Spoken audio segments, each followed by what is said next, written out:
Last night, my father told the Chicago elite I was a failure living off his charity. 300 guests laughed. Little do they know. The skyscraper project desperate to save his company is sitting on my desk, and the power to destroy him is in my hand. Subscribe now, because what happens next Monday morning will leave you breathless. My name is Barbara Lockwood, and if you were standing in the Grand Palmer House ballroom last night, you probably mistook me for part of the catering staff. That was by design, or perhaps it was just the inevitable result of being the invisible stain on a pristine white tablecloth. The Grand Palmer is a Chicago institution, a cavern of gilded molding and velvet drapery that smells of old money and floor wax. Tonight, however, it smelled mostly of expensive perfume and the kind of desperation that only rich people can emit when they are terrified of losing their status. It was the 40th anniversary of Lockwood Architects. 4 decades of shaping the Chicago skyline, or so the press release said. The room was packed with 300 of the city's most influential power players. Real estate moguls with faces tanned to the texture of saddle leather, politicians with practiced handshakes, and socialites whose smiles were as tight as their facelifts. They swirled around the room, clutching flutes of champagne that cost more than my monthly rent used to be, waiting for the main event. I stood near a marble pillar, far away from the center stage. I was wearing a simple black dress. It was well cut, vintage, clean lines, no sequins, no lace, no screaming for attention. In a sea of Oscar de la Renta and custom Versace, I looked austere, boring, a nun at a carnival. I watched my stepmother, Elena, float through the crowd like a bird of paradise. She was wearing emerald silk, a color that clashed violently with her soul but matched the jewels dripping from her neck. She laughed at a joke a senator made, throwing her head back, her hand resting possessively on the arm of my father.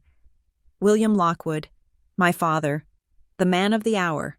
He stood on the raised platform, bathed in the warm glow of the spotlight. He looked magnificent. I had to give him that. At 62, William Lockwood still commanded a room like a general. His tuxedo was bespoke, fitting his broad shoulders perfectly, and his silver hair was coiffed to perfection. He raised his hands, and the room fell silent. The hum of conversation died instantly, replaced by the respectful hush of a congregation waiting for the sermon. Friends, colleagues, visionaries, his voice boomed, rich and baritone. It was the voice that had sold 1,000 bad ideas to gullible investors. 40 years ago, I started this company with nothing but a drafting table and a dream to build not just structures, but legacies. The applause was polite, rhythmic. I took a sip of my sparkling water. I didn't drink alcohol around them. I needed my senses sharp. But a legacy is nothing if there is no one to carry the torch, he continued, his eyes sweeping the room before landing on the young man standing to his right. I have spent my life building walls, but my family is the foundation, he gestured to Julian. My half-brother stepped forward, beaming. Julian was 26, handsome in a soft, unworked way. He had Elena's sharp nose and my father's charming smile. But his eyes were empty. He was currently being hailed as the young architectural genius of the Midwest. The press ate it up. They didn't know that Julian struggled to draw a straight line without a computer program. And even then, he usually got the load-bearing ratios wrong. "Julian," my father said, his voice thickening with manufactured emotion. "My son, the new director of creative vision at Lockwood Architects, the future of this city." Julian gave a little wave, feigning humility. Elena clapped louder than anyone, her eyes gleaming with triumph. This was her moment as much as his. She had spent 14 years engineering this takeover, pushing me out, pulling him in. Then, the air in the room shifted. My father's gaze moved. It drifted over the heads of the crowd, searching, until it locked onto me in the shadows. For a second, I thought he might just ignore me. That would have been the kindness. But William Lockwood was not a kind man. He was a showman, and every show needs a villain, or at least a comic relief. "And of course," he said, his tone shifting from reverence to a light, patronizing chuckle. "We have Barbara." The spotlight swung. It blinded me for a second, catching me in its harsh white glare. I didn't flinch. I had practiced this moment in the mirror for a decade. I kept my face impassive, my chin slightly raised. "Come out here, Barbara. Wave to everyone," he urged, though I remained rooted to the spot. He turned back to the crowd, flashing that conspiratorial grin, inviting 300 strangers to share in a private joke. "This is Barbara, my eldest daughter," he announced. "She has always been a free spirit. While Julian was studying structural engineering in Milan, Barbara found her own little path." He paused for effect. The room was deadly silent. "She likes to draw little things, doodling, really, interior decorating, arranging throw pillows and picking out curtains." He laughed, a deep, resonant sound that vibrated through the floorboards. "It is a tiny job, really, a hobby, but I'm proud of her. At least she tries not to disturb the family purse too much with her bohemian lifestyle." The punchline landed. It started as a ripple, a few titters from the front row. Then Elena laughed, a sharp, bell-like sound that gave permission to everyone else. The laughter spread like a contagion. It wasn't a roar, it was worse. It was the polite, sophisticated chuckle of the elite looking down at something pathetic. They weren't laughing with me. They were laughing at the absurdity of my existence in comparison to the golden boy. Julian. I could feel their eyes. Pity, derision, amusement. Poor William. Their eyes said, "Burdened with such a mediocre child. Look at her." Their eyes said, "She looks like a librarian who got lost." I felt the heat rise up my neck, but I willed it down. I froze my expression into a mask of polite disinterest. My father thought he had just put me in my place. He thought he had minimized me to a footnote in his grand biography. He thought I was the ugly duckling who never turned into a swan. Just a slightly larger, duller duck. He had no idea that the tiny job he mocked was actually a shell company that currently owned the lien on his headquarters. He had no idea that while he was toasting to the future, I was the one deciding if he had one. I looked at him. Really looked at him. I saw the sweat beading on his upper lip, visible only to someone who knew where to look. I saw the slight tremor in his hand holding the microphone. He was terrified. The banks were closing in. The Riverside Legacy project was stalled, and he was putting on a pageant to hide the rot. I didn't cry. Tears were for people who had hoped that their father might love them. I had given up that hope on a rainy Tuesday 14 years ago. Instead, I slowly raised my glass of sparkling water. I caught the eye of a woman standing near me, the wife of a zoning commissioner. She looked embarrassed for me. I held her gaze until she looked away. Then, I looked straight at the stage. I moved my lips. I didn't shout. I didn't make a scene. I just whispered, loud enough for the people in my immediate circle to hear, but quiet enough to force them to lean in. "Enjoy the view from the top," I whispered. "It is a long way down." I turned my back on them. The movement was sharp, decisive. The laughter faltered slightly. It is uncomfortable to laugh at someone who doesn't look ashamed. I walked toward the double doors at the back of the ballroom. The sound of my heels on the marble floor was a rhythmic click-clack that cut through the murmurs. Click. I passed the table of investors who had ignored my emails for years. Clack. I passed the friends who had stopped inviting me to dinner parties once Elena took over the social calendar. Click. I reached the heavy mahogany doors. The doorman, a man named Henry who had worked there for 20 years and was the only person in the building who looked at me with genuine kindness, pulled the door open. "Good night, Miss Lockwood," he murmured. "Good night, Henry," I said softly. "Sleep well." The doors swung shut behind me, muffling the sound of the orchestra starting up a waltz. They were playing something cheerful to cover the awkwardness of my departure. I walked through the empty lobby, past the gold statues and the velvet ropes, and pushed through the revolving door onto Wabash Avenue. The Chicago winter hit me like a physical slap. The wind was howling off the lake, carrying sleet that stung the skin. It was 10 degrees below zero, the kind of cold that freezes your breath in your lungs. I didn't have a coat. I had left it at the coat check because I refused to wait in line to retrieve it. But as I stood there on the sidewalk, watching the steam rise from the manholes, I realized I wasn't cold. I was burning. The humiliation inside the ballroom hadn't broken me. It had forged me. Every laugh, every sneer, every dismissive word from my father's speech was fuel. He had just publicly declared me irrelevant. He had severed the last thin thread of guilt I might have felt about what I was going to do. I looked up at the skyscraper across the street, watching the city lights reflect in the dark glass. Monday was 48 hours away. 48 hours until the tiny job swallowed the giant whole.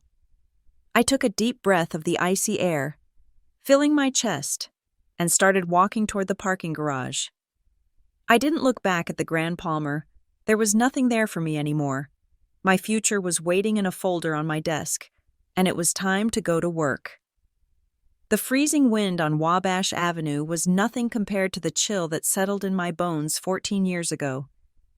As I drove away from the Grand Palmer, the heater in my car blasting against my frozen hands, my mind drifted back to the moment the ground beneath me first began to crack. Back then, I was 20 years old. I was a junior at the University of Chicago, studying urban planning and architecture.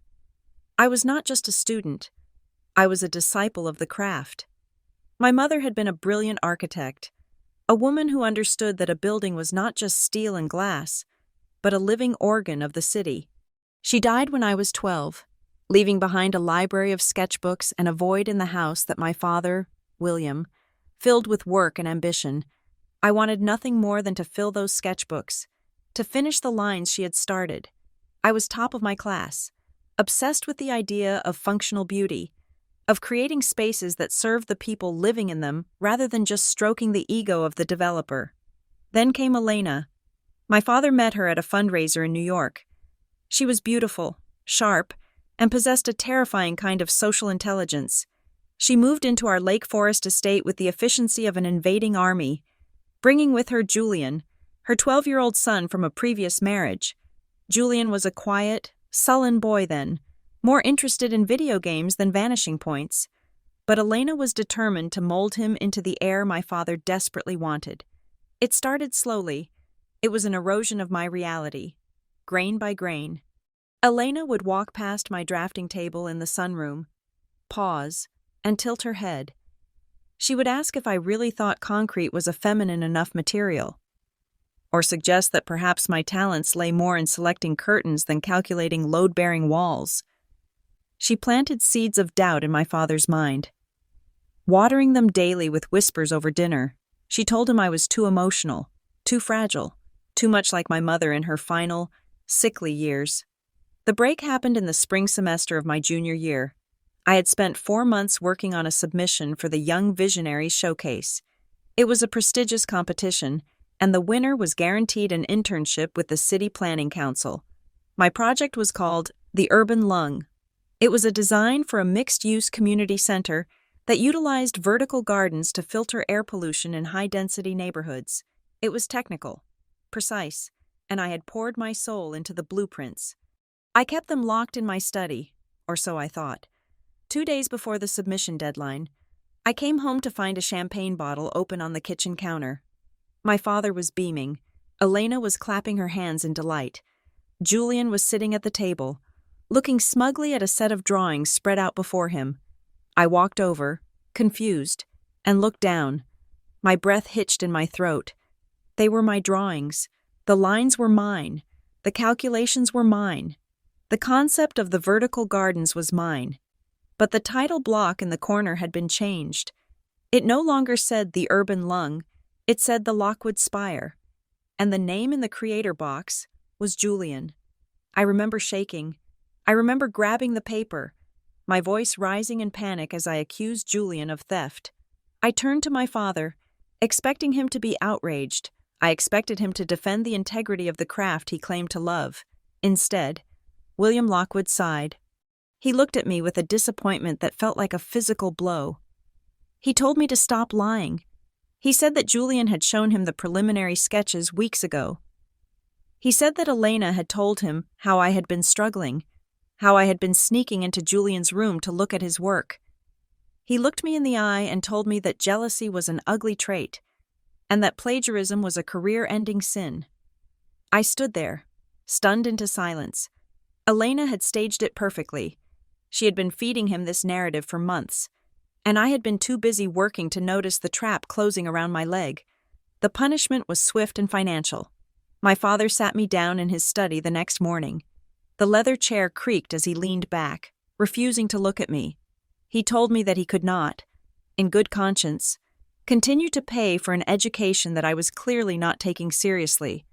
He said that Julian had been accepted into a summer program in Italy, a cultural immersion to nurture his budding genius, and that the family resources needed to be prioritized for the child who showed actual promise. He gave me a choice. I could switch my major to art history or interior design, something light and decorative, or I could pay for my own degree. I packed my bags that night.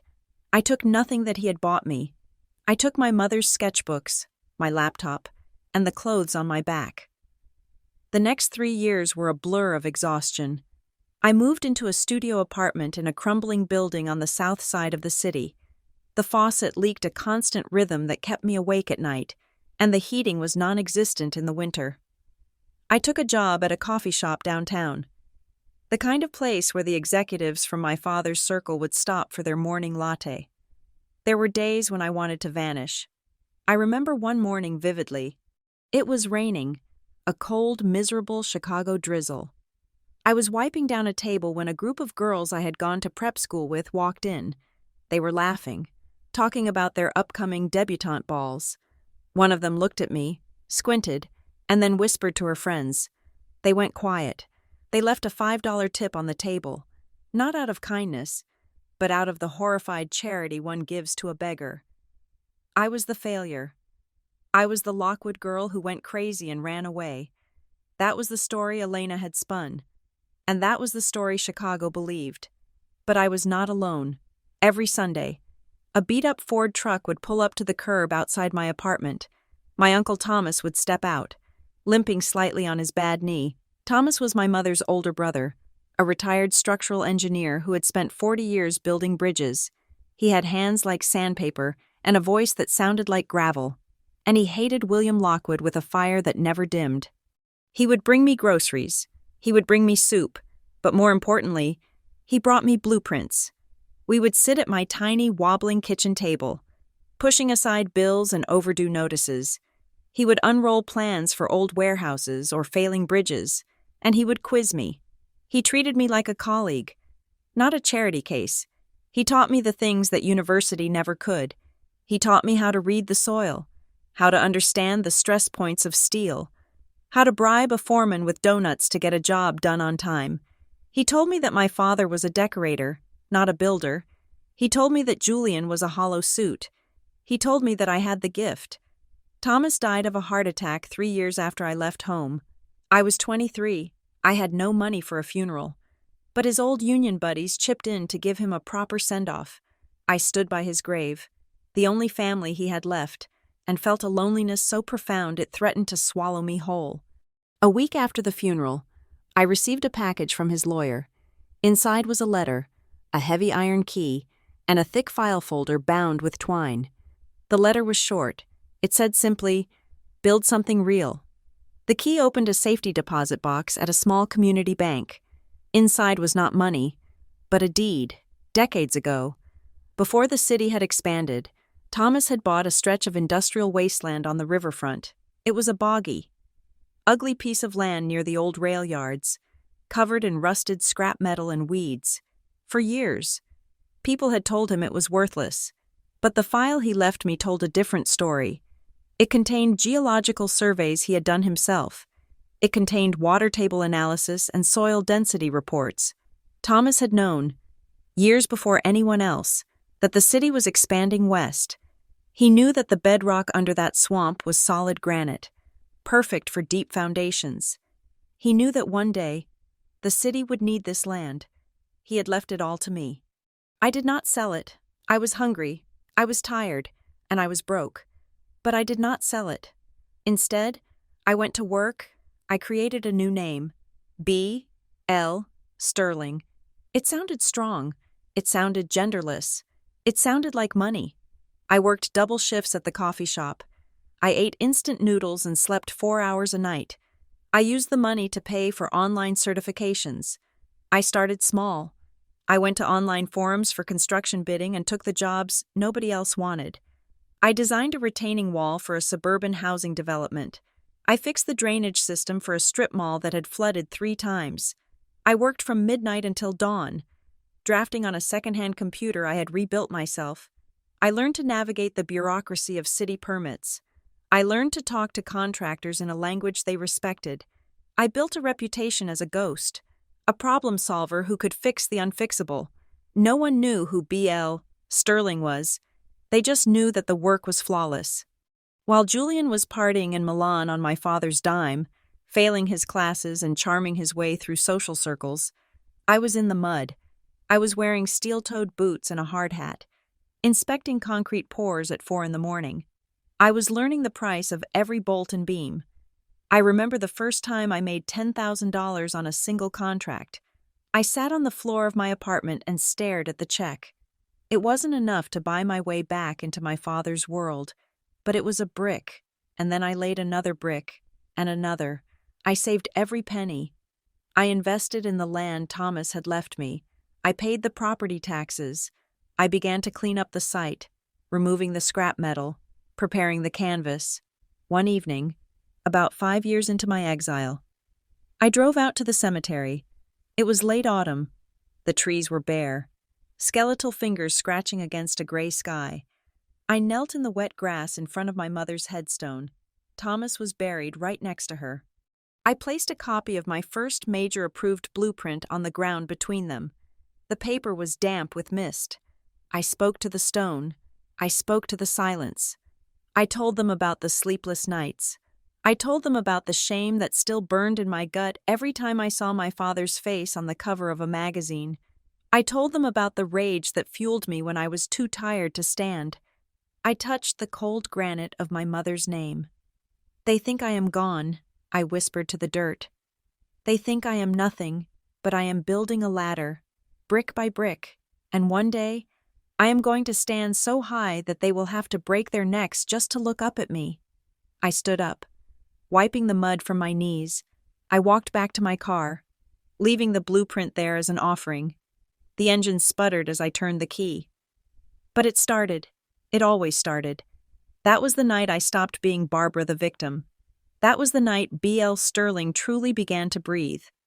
And now, 14 years later, the breathing has turned into a roar that is about to tear the roof off my father's house. The birth of B.L. Sterling happened in a space that was smaller than the walk-in closet in my childhood bedroom. It was a drafty attic above a Vietnamese bakery on Argyle Street. The air always smelled of yeast and sugar, a comforting scent that became the backdrop to my war room. I did not have a mahogany desk or a view of the lake. I had a door balanced on 2 filing cabinets and a laptop that I had bought secondhand from a pawn shop. B.L. Sterling was my shield. In the male-dominated world of Chicago construction and urban planning, a woman, especially a young, disowned Lockwood, would have been dismissed before she even opened her mouth. But B.L. Sterling, he was a cipher. In the minds of the contractors and city officials I emailed, Sterling was likely a 60-year-old man, gruff, seasoned, perhaps a retired city engineer who knew where all the bodies were buried. I let them believe it. I communicated exclusively through encrypted emails and a voice-modulated phone service I almost never used unless absolutely necessary. My first contract was laughable by Lockwood standards. It was a zoning dispute for a small parking lot in the West Loop. The developer was stuck in bureaucratic hell. Unable to get the drainage permits because of an obscure city ordinance from 1920. I didn't design a flashy building for him. I didn't draw a pretty picture. I dug into the archives. I spent 3 nights reading microfiche in the basement of the public library until my eyes burned. I found a loophole involving historical water tables that superseded the ordinance. I wrote a 20-page brief, attached the relevant maps, and sent it off. 2 weeks later, the permit was approved. The developer was stunned. He wired $5,000 to the account of Sterling Solutions and sent an email that simply said, "You are a magician." I was not a magician. I was just the only person willing to do the boring, gritty, unglamorous work that people like my brother Julian thought was beneath them. That became the ethos of Sterling Solutions, while Julian was busy sketching anti-gravity residential pods that violated every law of physics and common sense. I was solving traffic congestion patterns for logistics centers, while Lockwood Architects was burning cash on 3D holographic presentations to wow investors. I was quietly redesigning the sewage infrastructure for a new suburb so that basements wouldn't flood. My reputation grew like moss, quietly, relentlessly covering everything. By the second year, the rumors started. The major players in Chicago real estate began to whisper about this Sterling character. They called me the fixer. If you had a project that was bleeding money because of regulatory red tape, you called Sterling. If your architect had designed a building that was technically illegal, you hired Sterling to find the variance that would let it stand. I remember the day I realized I had crossed the threshold. I was sitting on the floor of my attic, eating a bagel, when an email popped up from one of the biggest hedge funds in New York. They were looking to redevelop an old meatpacking district. They didn't want an architect. They wanted a master planner with a track record of aggressive efficiency.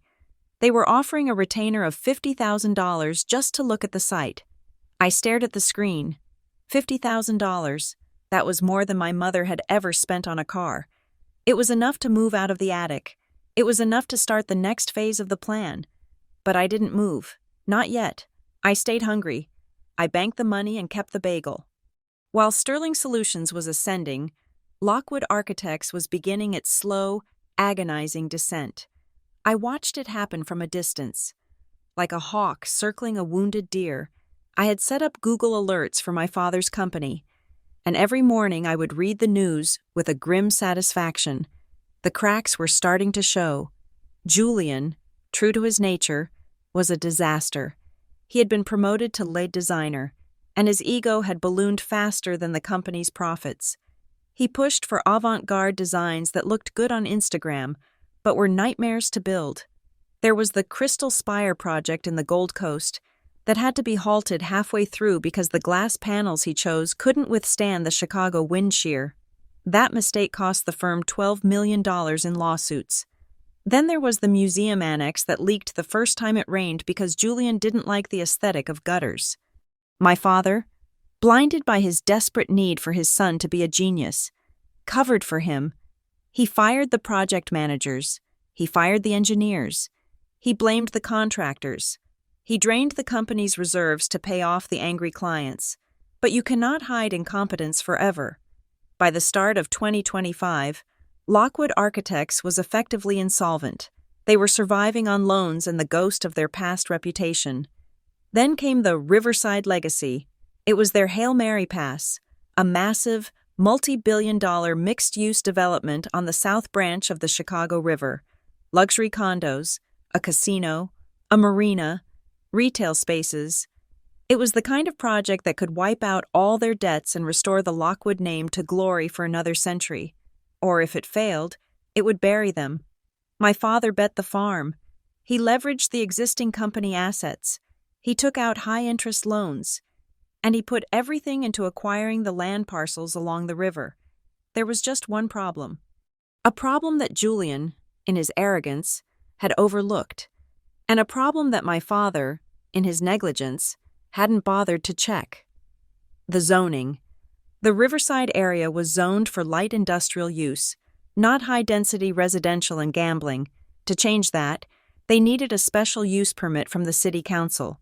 It was the hardest permit to get in Chicago. It required a master plan so watertight, so beneficial to the public, that the council couldn't say no. Julian submitted a plan. I obtained a copy of it through public records. It was a joke. It was pretty pictures of happy people drinking wine on balconies, with zero consideration for traffic impact, environmental remediation, or public utility access. The City Planning Commission tore it to shreds. They gave Lockwood Architects a deadline. Fix the plan and resubmit by February 1st, or the project dies. Panic set in. I could smell it from across the city. I started hearing chatter on the grapevine. Lockwood Architects was headhunting. They were calling every major urban planning firm in the Midwest, begging for a consultant to come in and save the submission. But the word was out. Nobody wanted to work with Julian. Nobody wanted to attach their name to a sinking ship, except me. But I wasn't going to go to them. I needed them to come to me. I decided it was time to step out of the attic. I took the capital I had amassed over 4 years, nearly $2 million in savings and investments, and I went shopping. I didn't rent a basement. I leased the entire 45th floor of the West Wacker building, a steel and glass tower that looked directly down on the Lockwood headquarters. I furnished it not with opulence, but with intimidating minimalism. Polished concrete floors, glass walls, state-of-the-art technology. It looked like the bridge of a starship. Then, I began to recruit. This was the part that gave me the most pleasure. I didn't hire fresh graduates. I hunted down the people my father had discarded.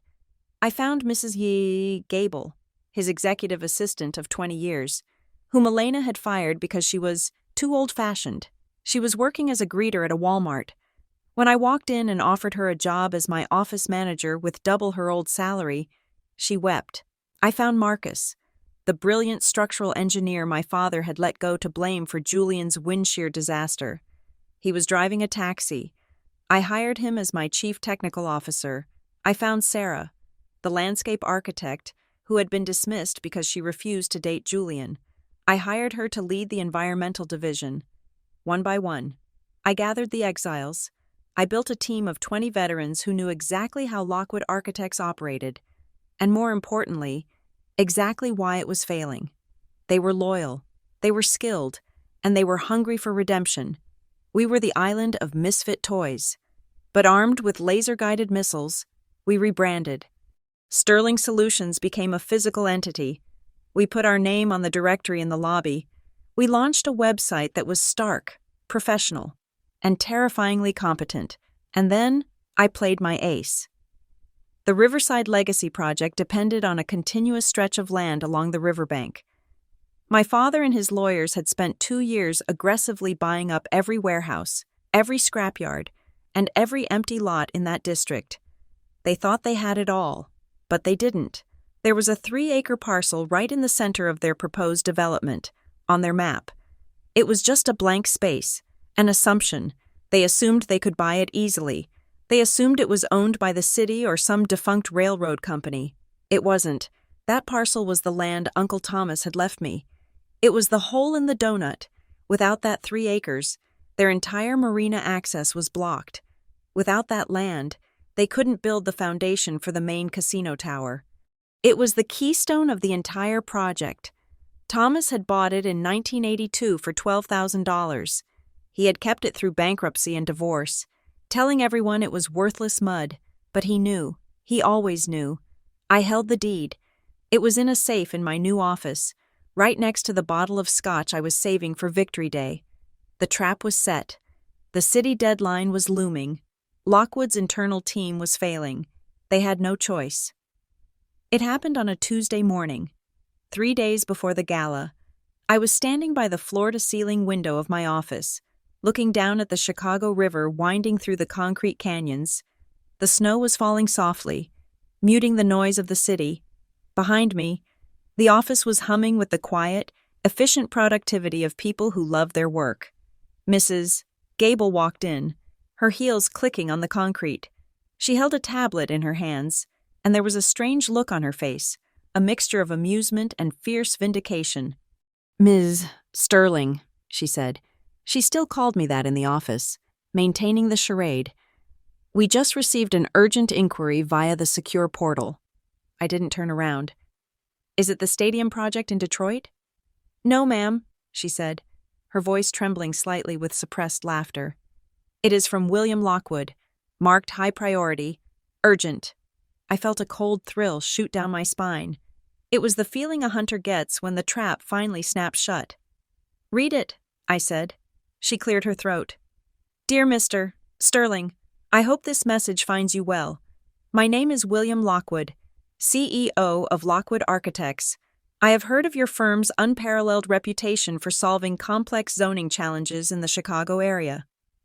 We are currently in the final stages of a landmark development, the Riverside Legacy, which will redefine our great city. However, we have encountered some unforeseen bureaucratic hurdles regarding the master plan submission. Time is of the essence. I am prepared to offer a premium consultation fee for your immediate assistance. We need your eyes on this project. We need your signature on the revised plan. Please, name your price. We are available to meet at any time, day or night. Sincerely, William Lockwood. I listened to the words, tasting the panic hidden beneath the corporate politeness.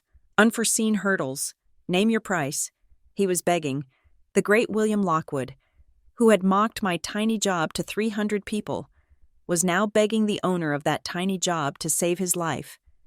I turned around. I looked at Mrs. Gable, and for the first time in years, I smiled. A real smile. Reply to him, I said. Tell him, Mr. Sterling is currently traveling in Europe and is unavailable. Mrs. Gable raised an eyebrow. You want to decline?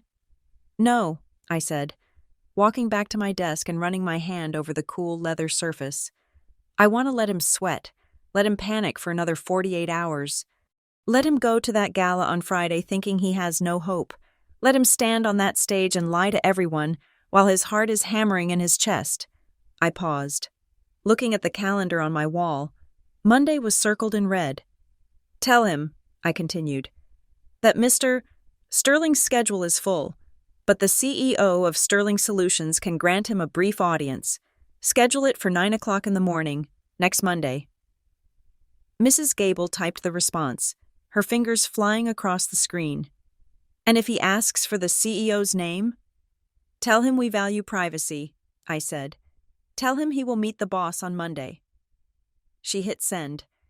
I sat down in my chair, the one that cost more than my entire first year's salary. I swiveled around to look at the city again. I could see the Lockwood building from here.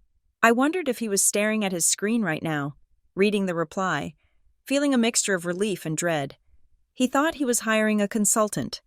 He didn't know he was inviting the executioner into the boardroom. The game was no longer checkers. It wasn't even chess. It was a demolition derby. And I was driving the only tank on the field. David, I called out to my new personal assistant, a sharp young man I had poached from a rival firm. Yes, Ms. Lockwood, he answered from the doorway. Get the car ready, I said. I need to go to the tailor. I have a gala to attend on Friday. And I need a dress that looks like I don't care, but costs enough to buy a small island. I was ready to go into the lion's den, but this time, the lion was toothless, and I was the one bringing the whip. The years of silence were over. The ghost of the city was about to materialize. The air inside the executive suite of Lockwood Architects smelled of stale coffee and impending doom. While I sat in my climate-controlled office 45 floors above them, sipping jasmine tea, I knew exactly what was happening in the boardroom of my father's company. I knew because I had access to their financial reports, which had been leaked to me by a disgruntled accountant I had befriended months ago. The situation was not just bad, it was catastrophic. Lockwood Architects was bleeding out. The Riverside Legacy project, the jewel in my father's crown, had become a vampire sucking the life out of the firm. They had poured $30 million into preliminary construction, bribing contractors to start digging before the final permits were approved. It was a gamble, the kind of reckless arrogance that defined William Lockwood. He assumed that because he was a Lockwood, the city would bend the knee. He assumed the zoning board would stamp the papers out of habit. He was wrong. The bank, First Chicago Trust, had sent a final notice that morning. I had a copy of it on my tablet. It was brutal in its simplicity. If the consolidated zoning permit and the land use agreement were not signed and delivered by close of business on Tuesday, the bank would freeze all assets. They would seize the equipment, the incomplete structures, and the intellectual property. It was effectively a death warrant. Down in that boardroom, my brother Julian was likely putting on a masterclass in deflection. I could imagine him pacing the length of the mahogany table, his designer suit uncharacteristically rumpled, shouting at the junior associates. "It is the city's fault," he would be screaming, his voice cracking. "They are stifling my vision. How can I create art when I'm being strangled by red tape?" He would blame the engineers for not hiding the structural flaws better. He would blame the legal team for not greasing enough palms. He would blame everyone except himself, the man who had designed a casino complex that violated 12 separate environmental codes. And amidst this chaos, Elena was operating on a different frequency of delusion. She was not looking at balance sheets. She was looking at flower arrangements. To Elena, the solution to bankruptcy was not fiscal responsibility. It was a party. The 40th anniversary gala was her strategy. If they could throw a party so lavish, so blindingly expensive, it would convince the nervous investors that everything was fine. It was the Potemkin village tactic. Paint the facade gold so nobody notices the house is burning down. I was sitting at my desk, reviewing the foreclosure timeline. When the mail arrived, David, my assistant, walked in with a stack of correspondence. He placed a heavy cream-colored envelope on top of the pile. It was embossed with gold leaf. "This just came by courier," David said, his face neutral, though I could see the spark of amusement in his eyes. I picked it up. The weight of the paper alone probably cost more than Julian's hourly wage. I slid a letter opener under the wax seal, the Lockwood crest, a lion holding a compass, and pulled out the invitation. "The pleasure of your company is requested, 40 years of excellence, Grand Palmer House," and there, clipped to the formal invitation, was a smaller note. It was written on personal stationery in Elena's sharp, jagged handwriting. "Barbara, your father insisted you be invited. I suppose it is unavoidable. Do try to find something decent to wear. The press will be there, and we do not want you looking like a homeless person. Please, for once, do not embarrass your father. Stay in the background. Elena." I read the note twice, then I laughed.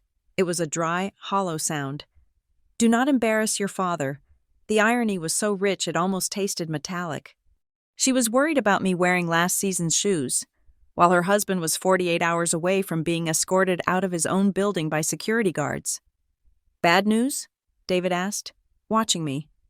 "No," I said, flicking the note onto my desk. "Just instructions on how to be a good prop. Elena wants to make sure I don't ruin the aesthetic." David stepped forward, his expression shifting to business. "Speaking of ruining things, we got an update from our contact at the bank. The vice president of lending is attending the gala tonight. He is expecting William to announce that the Sterling deal is closed." "He is expecting a miracle," I said. "He is expecting you," David corrected. "Or, rather, he is expecting B.L. Sterling. William has been telling everyone that the partnership is a done deal. He is lying to buy time. He needs the signature by Tuesday," I mused, tapping my finger on the desk. "Tuesday at 5 o'clock in the afternoon," David confirmed. "If the Sterling Solutions seal isn't on that deed transfer and the zoning variance, the bank pulls the trigger on Wednesday morning. They will padlock the doors." I stood up and walked to the window. The city lay spread out below me, a grid of gray and white. I could see the Grand Palmer House from here, a blocky stone fortress where the stage was being set for my father's final performance. "I am going tonight," I said softly. David looked surprised. "You are? I thought you were going to let them stew until the meeting on Monday." "Oh, the meeting is still happening." I turned back to him. "But I need to see it. I need to see the hubris up close. I want to see the look in their eyes when they think they have gotten away with it. It will make Monday so much sweeter." "Do you want me to prepare the dossier?" David asked. "Yes, the full report, the structural failures, the zoning violations, the evidence of Julian's plagiarism, and the proof of ownership for the land. Put it all in the leather binder." "You are going to give it to them tonight?" "No," I smiled, a cold, dangerous smile. "I am going to leave it in the car. I want to walk into that room with nothing but my name. Let them mock Barbara Lockwood one last time. Let them pour their scorn on me. I want them to empty their ammunition on a ghost before they realize they are standing in front of a firing squad." David nodded and left the room to assemble the weapon. My phone buzzed on the desk. I glanced at it. It was a notification from my surveillance software. I had tapped into the general office line of Lockwood Architects, a simple trick when your chief technical officer used to run their IT department. It was a recording of a call made 10 minutes ago. I pressed play. My father's voice filled the room, sounding ragged and breathless. "Julian, tell me you have found a number for this Sterling character other than the main switchboard." Then Julian's voice, whiny and defensive. "I am trying, Dad. The guy is a ghost. No LinkedIn, no Facebook, nothing. His website is just a landing page. I even called the Institute of Architects. They have never seen his face. We need him." "Julian!" William roared, the distortion of the microphone unable to hide his panic. "If he doesn't sign off on the land usage, we are dead. Find him. Pay a private investigator. Bribe someone. I don't care. Find B.L. Sterling." There was a pause on the recording, and then Julian spoke again, his voice dripping with that familiar, sickening arrogance. "I will find him. He is probably just some eccentric old geezer who wants his ego stroked. Once I get him in a room, I will charm him. I will wrap him around my finger, unlike Barbara." "What does your sister have to do with this?" William snapped. "I am just saying," Julian sneered. "At least this Sterling guy actually builds things. Can you imagine if we had to rely on Barbara for something this important? She would probably try to fix the foundation with throw pillows and scented candles. It is pathetic. Really, she plays house while the adults are trying to save the city." The recording ended. Silence returned to my office. But the air felt charged. Electric. She plays house while the adults are trying to save the city. I walked over to the closet in the corner of my office. I opened the door. Hanging there was the suit I had selected for the meeting on Monday. A sharp navy power suit that screamed authority. But for tonight, I needed to play the role they had written for me. I pushed the suit aside and looked at the dress I would wear to the gala. It was black, simple, understated. It was the uniform of the Invisible Woman. I looked at my reflection in the full-length mirror on the door. My face was calm, but my eyes were burning. "You want Barbara?" I whispered to the empty room. "I will give you Barbara. I will give you the disappointment, the failure, the tiny job daughter." I reached for my purse and checked the contents. Lipstick, phone, and a single, heavy brass key. The key to the land that sat in the middle of their precious project like a landmine. I wasn't just attending a party. I was attending an execution. They just didn't know yet that they were the ones on the scaffold. "David," I called out, my voice steady and strong. "Bring the car around and put the dossier in the trunk, deep in the trunk. I won't be needing it tonight." I smoothed the lapels of my silk blouse. "Tonight is for observation," I said. "Monday is for the slaughter." I turned off the lights in my office, leaving the high-rise in darkness, and stepped into the elevator that would take me down to the street, down to the level where the wolves were waiting, unaware that the hunter had arrived. The revolving doors of the Grand Palmer House deposited me into a wall of heat and noise. The air inside the ballroom was thick, a physical substance composed of expensive perfume. The starch of pressed linens, and the metallic tang of heavy jewelry. It was the scent of Chicago's upper crust, a smell I had not breathed in 14 years. It triggered a muscle memory of anxiety deep in my stomach, a reflex from when I was a 20-year-old girl terrified of spilling her drink. But I was not that girl anymore. I breathed in the scent, dissected it, and found it lacking. It smelled like fear. I handed my coat to the check-in girl, keeping the brass key in my clutch. I smoothed the fabric of my black dress. It was a designer piece, cut from Italian silk, but devoid of any logos or flashy embellishments. To the untrained eye, it was plain. To the people in this room, who measured worth by how much sparkle one could fit on a bodice, I would look like a shadow. I stepped onto the periphery of the ballroom floor. The chandeliers overhead were massive, cascading crystals that looked like frozen waterfalls, casting a fractured, golden light over the crowd. Waiters in white gloves moved like ghosts through the throngs of guests, balancing trays of champagne and caviar. I had not taken 3 steps before the first shark circled. "Barbara, is that actually you?" I turned to see my great-aunt Margaret. She was a woman of 70 who wore her wealth like a suit of armor. Her neck was encased in pearls that were likely heavy enough to cause orthopedic damage. She looked me up and down, her eyes lingering on my bare ring finger and then moving to my simple heels. "Hello, Aunt Margaret," I said, my voice steady. "It has been a long time." "It certainly has," she sniffed, holding a glass of sherry with a trembling hand. "We heard you were coming. Elena mentioned it. She said you were finally coming out of hiding." "I have not been hiding," I replied politely. "I have been working." Yes. She waved her hand dismissively, as if swatting away a fly. "That little decorating business. Freelance, is it?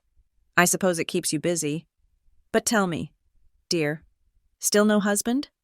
A woman of your age, well, the clock does tick louder in a quiet house, doesn't it?" She gave me a pitying smile, the kind that is meant to cut deeper than a frown. "I find the quiet helps me focus, Aunt Margaret," I said, "and I'm quite married to my work." "Oh, how modern," she drawled, clearly losing interest now that she had confirmed I was still a spinster failure. "Well, try not to look so dour. It is a celebration. After all, your father has done wonders. She drifted away toward the buffet, leaving the scent of lavender and judgment in her wake. I watched her go, feeling nothing but a mild amusement. 14 years ago, her words would have sent me running to the bathroom to cry. Now I just catalog them. Data point 1. The family narrative is intact. Barbara is the lonely, unsuccessful drift. I moved deeper into the room, navigating the sea of tuxedos and gowns. I saw faces I recognized from the society pages and from my own client lists. There was the CEO of the logistics company I had redesigned a warehouse for last month. There was the developer whose high-rise I had saved from a zoning disaster. They looked right through me. To them, BL. Sterling was a powerful entity, a titan of industry. The woman in the black dress walking past them was just background noise. "Barbara." The voice was like silk wrapped around a razor blade. I turned to find Elena standing there. She looked immaculate in her emerald gown, her posture rigid perfection. She didn't offer a hug. She didn't offer a handshake. She simply stood there, blocking my path, claiming her territory. "Elena," I nodded. "You look lovely." "And you look comfortable," she said, her eyes scanning my dress with a critical sneer. "I am glad you decided to come. Your father was worried you might make a scene by not showing up. It is important for the family to present a united front tonight." "A united front?" I asked. "Is there a war I am unaware of?" Elena's eyes narrowed slightly. "Don't play coy, Barbara. You know business is cyclical. We are just transitioning. This gala is about confidence. So please, try to mingle. But perhaps stick to the edges. We have some very important investors here, and I would hate for you to bore them with stories about your what is it you do again? Feng shui?" "Something like that," I said, keeping my face perfectly neutral. "Good." She patted my arm. Her touch was cold. "Enjoy the food. The catering alone cost more than that apartment you used to live in. I thought you might appreciate a warm meal." She glided away before I could respond, moving toward a photographer to pose for a candid shot. I watched her go. She was terrified. I could see it in the tension of her jaw, the way her eyes darted around the room, checking to see who was watching. She was the captain of a sinking ship, rearranging the deck chairs and insulting the passengers. I grabbed a glass of sparkling water from a passing tray and retreated to the shadow of a large marble pillar near the VIP section. It was my favorite spot, invisible, yet seeing everything. A few feet away, a circle of young men were laughing loudly. In the center was Julian. My brother held a whiskey glass in one hand and was gesturing wildly with the other. He was surrounded by a group of sycophants, junior associates and sons of investors who were hoping to ride his coattails. The Riverside legacy is practically a done deal, Julian was saying, his voice carrying over the music. The city was giving us grief. Sure. Bureaucrats, you know? They hate visionaries, but we brought in the big guns. Who did you get? One of the associates asked. B.L. Sterling, Julian announced, puffing out his chest. Sterling Solutions. The guy is a legend. We had a private meeting last week. He looked at my designs and said, Julian, this is the future. He is signing the papers on Monday. Practically begged to be part of the project. I almost choked on my water. The audacity was breathtaking. He was lying to their faces, weaving a fantasy where he and B.L. Sterling were peers, partners. He had never met me. He didn't even know Sterling was a woman. That is huge. Julian, someone said. Sterling doesn't work with just anyone. Exactly, Julian smirked. He recognizes talent. We speak the same language. It is an architecture thing. You wouldn't understand. I turned away, hiding the smile that was threatening to break my composure. We speak the same language. If only he knew that the only language I was speaking on Monday was legalese and foreclosure. I moved further back, near the heavy velvet curtains that separated the ballroom from the service corridors. I needed a moment to breathe, to separate the anger from the plan. As I leaned against the wall, I heard a low, urgent conversation coming from the other side of a large potted fern. Cannot wait another week. William. I froze. It was the voice of George Henderson, the vice president of First Chicago Trust. George, please. My father's voice answered. It was hushed, strained, stripped of its public bravado. Monday, I promise you, Monday morning, we have the meeting with Sterling. Once he signs the variance, the land value triples. You will have your collateral. I have heard promises for 6 months. William, Henderson replied, his tone icy. The board is done. You are over-leveraged. You are underwater on the operating costs. If I do not have that signed agreement on my desk by 5 o'clock Tuesday, we are initiating the clawback. We will take the building. We will take the personal assets used to secure the loan.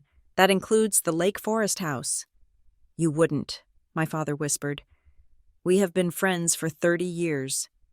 That is the only reason you are not in court already, Henderson said. Fix it, William, or it is over. The footsteps moved away. I stepped out from behind the pillar just as my father emerged. He looked gray. The spotlight makeup couldn't hide the deep lines of exhaustion etched around his eyes. He stopped when he saw me. For a second, his mask slipped, and I saw a flash of naked vulnerability.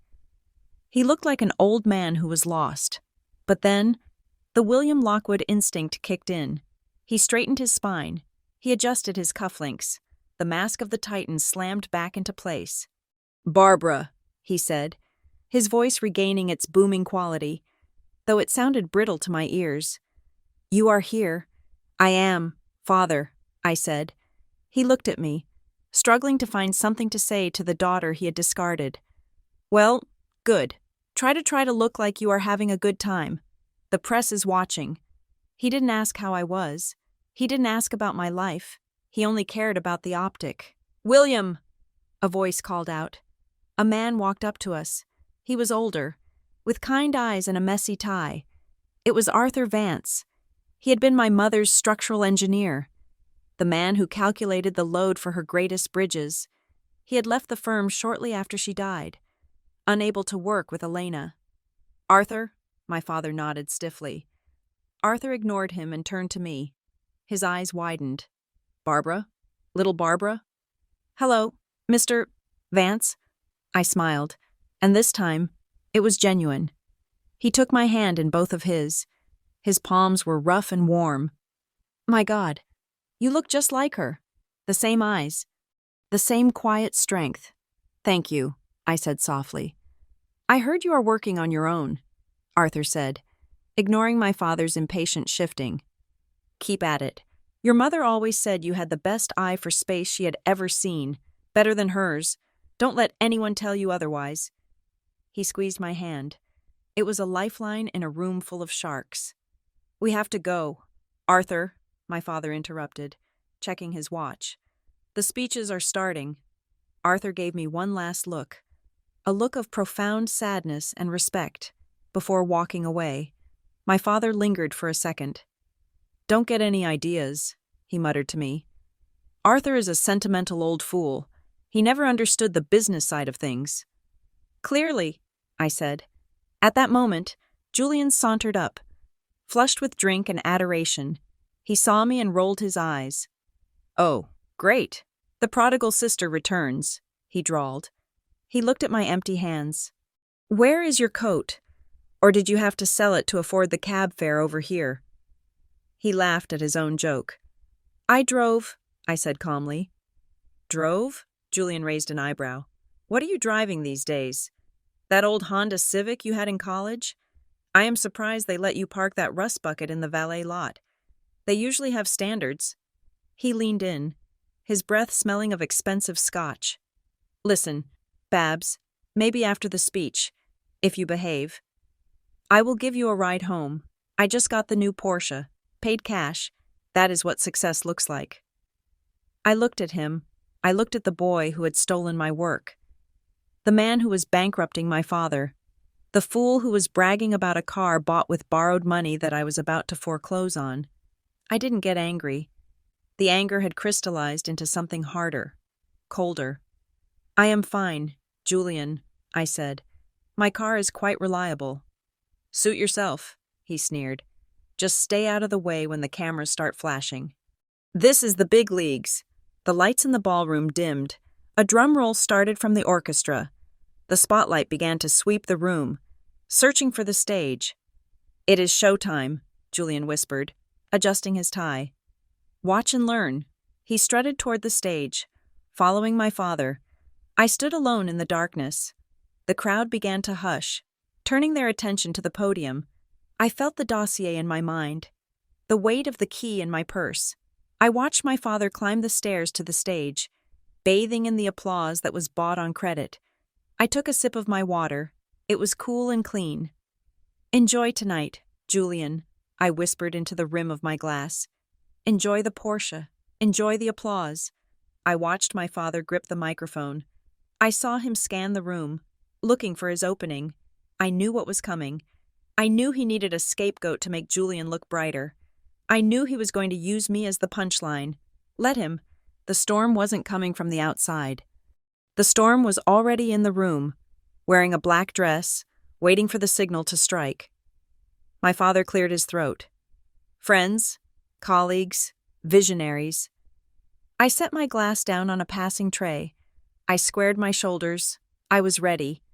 The echo of my father's laughter seemed to hang in the vaulted ceiling of the Grand Palmer House ballroom, bouncing off the crystal chandeliers and raining down on me like broken glass. "A tiny job," he had said, "not disturbing the family purse." The words had done their work. The crowd was still rippling with that polite, suffocating amusement, the sound of 300 wealthy people exhaling their relief that they were not the ones standing in the spotlight of humiliation. I did not flinch. I did not look down at my shoes. I did not let a single tear mar the foundation on my face. In that moment, standing alone on the edge of the dance floor, I felt a strange, weightless sensation. It was the feeling of a tether finally snapping. For 14 years, a small, foolish part of me had still been holding on to the ledge, waiting for a hand to pull me up, but William Lockwood had just stomped on my fingers. He had looked at his daughter and seen a prop for his comedy routine. I took a breath. It was deep and steady. Then, I moved. I did not storm out. Anger is messy. Anger is loud.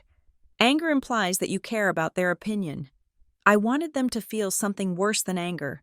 I wanted them to feel my indifference. I walked toward the center of the room, the crowd. Sensing a shift in the atmosphere, began to part. The laughter died down, replaced by a confused murmuring. They expected the victim to run away weeping.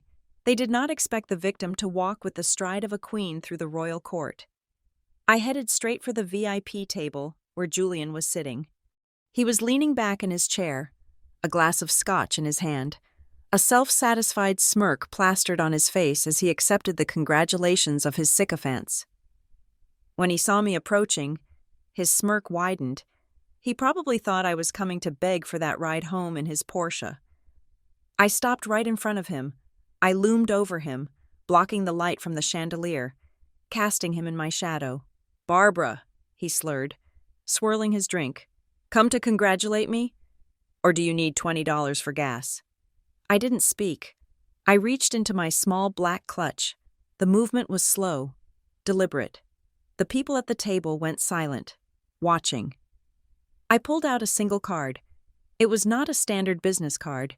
It was made of heavy, matte black cardstock. There was no name on it, no phone number, no address. Just a white, complex QR code printed in the dead center. I placed it gently on the white tablecloth in front of him. I didn't throw it. I set it down with the precision of placing a final chess piece. "What is this?" Julian laughed, picking it up and flipping it over. "A coupon for your decorating services? 10% off throw pillows?" I looked at him. I looked at the dark circles under his eyes that the expensive concealer couldn't hide. I looked at the trembling of his hand. "A map, Julian," I said. My voice was low, perfectly audible only to him and the three people closest to us. "Try not to get lost." I turned on my heel. The walk to the exit felt like floating.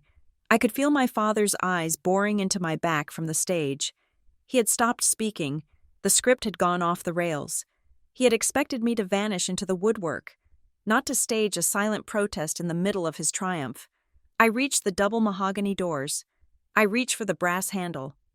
"Barbara!" The hiss came from my left. Elena materialized from the shadows of a velvet drape. Her face twisted into a mask of fury that cracked her composed facade. She grabbed my arm. Her fingernails were sharp, digging into my skin through the silk of my dress. "Where do you think you are going?" she whispered venomously, her voice trembling with rage. "Your father is not finished. You do not turn your back on him while he is speaking. Are you trying to ruin this night? After everything we have done for you?" I looked down at her hand on my arm. Then I looked up into her eyes. They were the eyes of a woman who had spent a lifetime manipulating weak men, and she was terrified because she realized she had no strings left to pull on me. "Ruin this night?" I repeated calmly.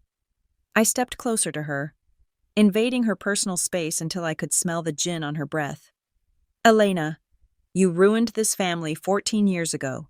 You hollowed it out from the inside like a termite in a grand piano." I gently but firmly removed her hand from my arm. I brushed the spot where she had touched me, as if wiping away dust. "I am not ruining anything. I am just walking away from the wreckage before the roof collapses." "You ungrateful little brat," she spat. "You will regret this, when you are starving in that attic of yours. Do not come crawling back to us." "I won't," I said. "And for the record, I haven't lived in an attic for 6 years." I pushed the doors open and walked out. The transition was jarring. The heat and noise of the ballroom were instantly cut off, replaced by the cool, quiet echo of the hotel lobby. I walked past the concierge desk, past the gold leaf statues, and through the revolving doors. The Chicago night air hit me. It was crisp, clean, and brutally cold. It felt like baptism. The valet stand was busy. A line of guests was arriving late, stepping out of limousines and town cars. I stood on the curb, the wind whipping the hem of my dress. "Ticket, ma'am?" the valet asked, approaching me with a look of hesitation.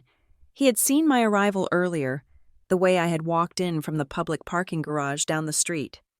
"No ticket," I said. "My driver is here." As if summoned by the words, a sleek black vehicle pulled up to the curb. It was not a taxi, it was my car, a Mercedes Maybach S-Class, armored, with tinted windows that were darker than the night sky. It glided to a halt with a purr that sounded like a sleeping tiger. The valet's jaw dropped slightly. This was a car that cost more than most houses in the suburbs. It was a car for heads of state and captains of industry. The rear door opened. David stepped out. He was not wearing his office casuals. He was wearing a sharp, dark suit and an earpiece. He looked every inch the security detail of a high-value target.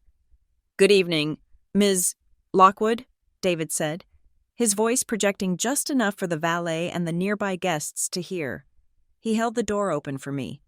"Good evening, David," I said. I slid into the back seat. The interior was warm, smelling of rich leather and sanity. David closed the door, shutting out the world of the Grand Palmer house. He got into the driver's seat and locked the doors. The silence was absolute. "Did they survive?" David asked, glancing at me in the rearview mirror as he pulled the car away from the curb, merging into the traffic on Wabash Avenue. "Physically, yes," I said, leaning my head back against the headrest and closing my eyes. "But they are dead men walking. They just don't know it yet." I opened my eyes and looked at the phone resting on the center console. "Did the tracker activate?" "Yes," David said, a smile touching his lips. 90 seconds ago, someone scanned the QR code. I picked up the tablet mounted on the back of the seat in front of me. I opened the analytics app for the Sterling Solutions website. There was one active user. Location: the Grand Palmer House Ballroom. Device: iPhone 15 Pro Max. User ID: Julian Lockwood. I could see exactly what Julian was looking at on his screen. The QR code had directed him to a hidden landing page on our site. It was a black screen with simple white text: Sterling Solutions, Project, Riverside Legacy Review, Status, Pending Final Decision, Meeting Confirmed. Monday, February 2nd, 9 o'clock in the morning. That was it. No name of the CEO, no address, just the confirmation. "He is looking at it right now," I murmured. "Does he know?" David asked. "No," I shook my head, imagining Julian's reaction. "He is arrogant. He thinks his assistant set this up and printed the card for him as a reminder, or he thinks it is a quirky marketing gimmick from Mr. Sterling. He thinks the universe revolves around him. So naturally, a mysterious card appearing on his table is just the universe delivering his schedule. He is going to be in for a rude awakening when he sees the address is the building across the street from his," David noted. "Let him wonder," I said. "Let him spend the weekend debating whether it is a prank or a gift. Confusion breeds fear, and I want him terrified by Monday." We drove in silence for a while, the city lights blurring past the tinted windows. We didn't go to my apartment. I couldn't go home. My adrenaline was spiking, my mind racing at 1,000 miles an hour. "Take me to the office," I said. David nodded. He knew me too well. 20 minutes later, I was standing in my office on the 45th floor. The lights were off, save for the glow of the city coming through the floor-to-ceiling windows. I kicked off my heels and walked barefoot across the cool concrete floor. I looked down. Directly below me, a few blocks south along the river, was the site, the Riverside Legacy. From this height, it looked like a black wound in the earth. The construction lights were off. They couldn't afford the electricity to run them at night anymore. The excavator sat silent and yellow, like dinosaur bones in a tar pit, and right in the middle of it, a dark patch of unlit nothingness, my land, my 3 acres, the heart they needed to beat, but which I held in my fist. I walked to my desk and sat down. I turned on my lamp, a small pool of warm light in the cavernous room. I pulled a fresh legal pad toward me. I picked up my fountain pen. I didn't need a computer for this. This needed to be visceral. I began to draft the document that I would read to them on Monday. Notice of refusal to collaborate. To Lockwood Architects, the Lockwood Group, from Sterling Solutions, regarding the Riverside Legacy proposal. I wrote slowly, savoring the scratch of the nib on the paper. Review of submitted plans indicates catastrophic failure to adhere to Zone C environmental standards. Structural integrity of proposed casino tower relies on non-existent bedrock data. Furthermore, the applicant does not possess title to the critical central parcel. Designated Plot 407. I paused. I looked at the brass key sitting on my desk where I had left it. I wrote the next line with a heavy hand. The owner of Plot 407 formally declines any and all offers to sell, lease, or transfer rights to Lockwood Architects. Reason for declination: lack of ethical standing and professional competence on the part of the applicant. I put the pen down. My hand was not shaking. My heart was not racing. I felt a profound, deep sense of peace. My father had called me a failure. He had mocked my tiny job. He had told the world I was a burden. I looked out at the skyline, at the thousands of buildings that made up this city. My mother had helped build this skyline. Her brother had helped build it. And now, I was going to reshape it. Not by building a tower, but by tearing down a monument to vanity. I sat there in the dark, watching the red lights of the airplanes blinking as they descended toward O'Hare, and I waited for the sun to rise on the longest weekend of my life. Monday was coming, and hell was coming with it. Sunday morning broke over Chicago not with sunlight, but with a headline that hit the Lockwood estate harder than a wrecking ball. I was awake at 6 o'clock, sitting on the balcony of my high-rise office, watching the city wake up. My phone buzzed. It was a Google alert. The Chicago Cranes Business had just published an article. The title was a question that felt like a guillotine blade hovering over a neck. Is the foundation cracking? Inside the debt crisis of Lockwood Architects. I took a sip of my coffee. The source was anonymous, likely a junior accountant at the bank trying to distance themselves from the fallout, or perhaps one of the unpaid contractors my father had stiffed last month. The article was vague on details but deadly in its implication. It mentioned liquidity issues and stalled zoning permits in the world of high-stakes real estate. Those words were enough to make investors pull their money before breakfast, across town, inside the limestone walls of the Lockwood Mansion in Lake Forest. Panic had officially set in. I could picture the scene as if I were a fly on the wall. My father, William, would be in his robe, pacing the Persian rug in his study. His face flushed a dangerous shade of red. Julian would be slumped on the leather sofa, nursing a hangover from the gala, looking less like a visionary architect and more like a frightened child. I didn't have to imagine it for long. At 7:30, the main line at Sterling Solutions began to ring. I let it go to voicemail. 5 minutes later, it rang again and again. I nodded to David, who was sitting at his workstation, monitoring the incoming traffic. "Play it," I said. The voice of William Lockwood filled the room. Stripped of all the gala's pomp, it was ragged, desperate, and loud. "Mr. Sterling, this is William Lockwood. We have an appointment tentatively scheduled. I need to confirm the time. I need to speak with you immediately regarding the Riverside project. There are rumors circulating, baseless rumors, and I want to assure you that our partnership is solid. Please call me back. It is urgent, extremely urgent." "He sounds like a man trying to sell a car with no engine," David remarked, typing on his keyboard. "He is terrified," I said, leaning back in my chair. "He knows that if he walks into that meeting tomorrow without a signed deal, the bank seizes everything by Tuesday afternoon. He needs Sterling to be his savior." "Do we answer?" David asked. "Send the email," I commanded. "Keep it brief. Keep it cold." David hit send, miles away, in that chaotic study. William's phone pinged. I imagined him scrambling to grab it, Julian leaning over his shoulder. They would read the message from the executive assistant to the CEO. "Dear Mr. Lockwood, this email confirms your meeting with the CEO of Sterling Solutions at 9 o'clock tomorrow morning, Monday, February 2nd. Please arrive promptly. The CEO does not tolerate lateness. Have all relevant project files ready for review. Regards, Office of the CEO."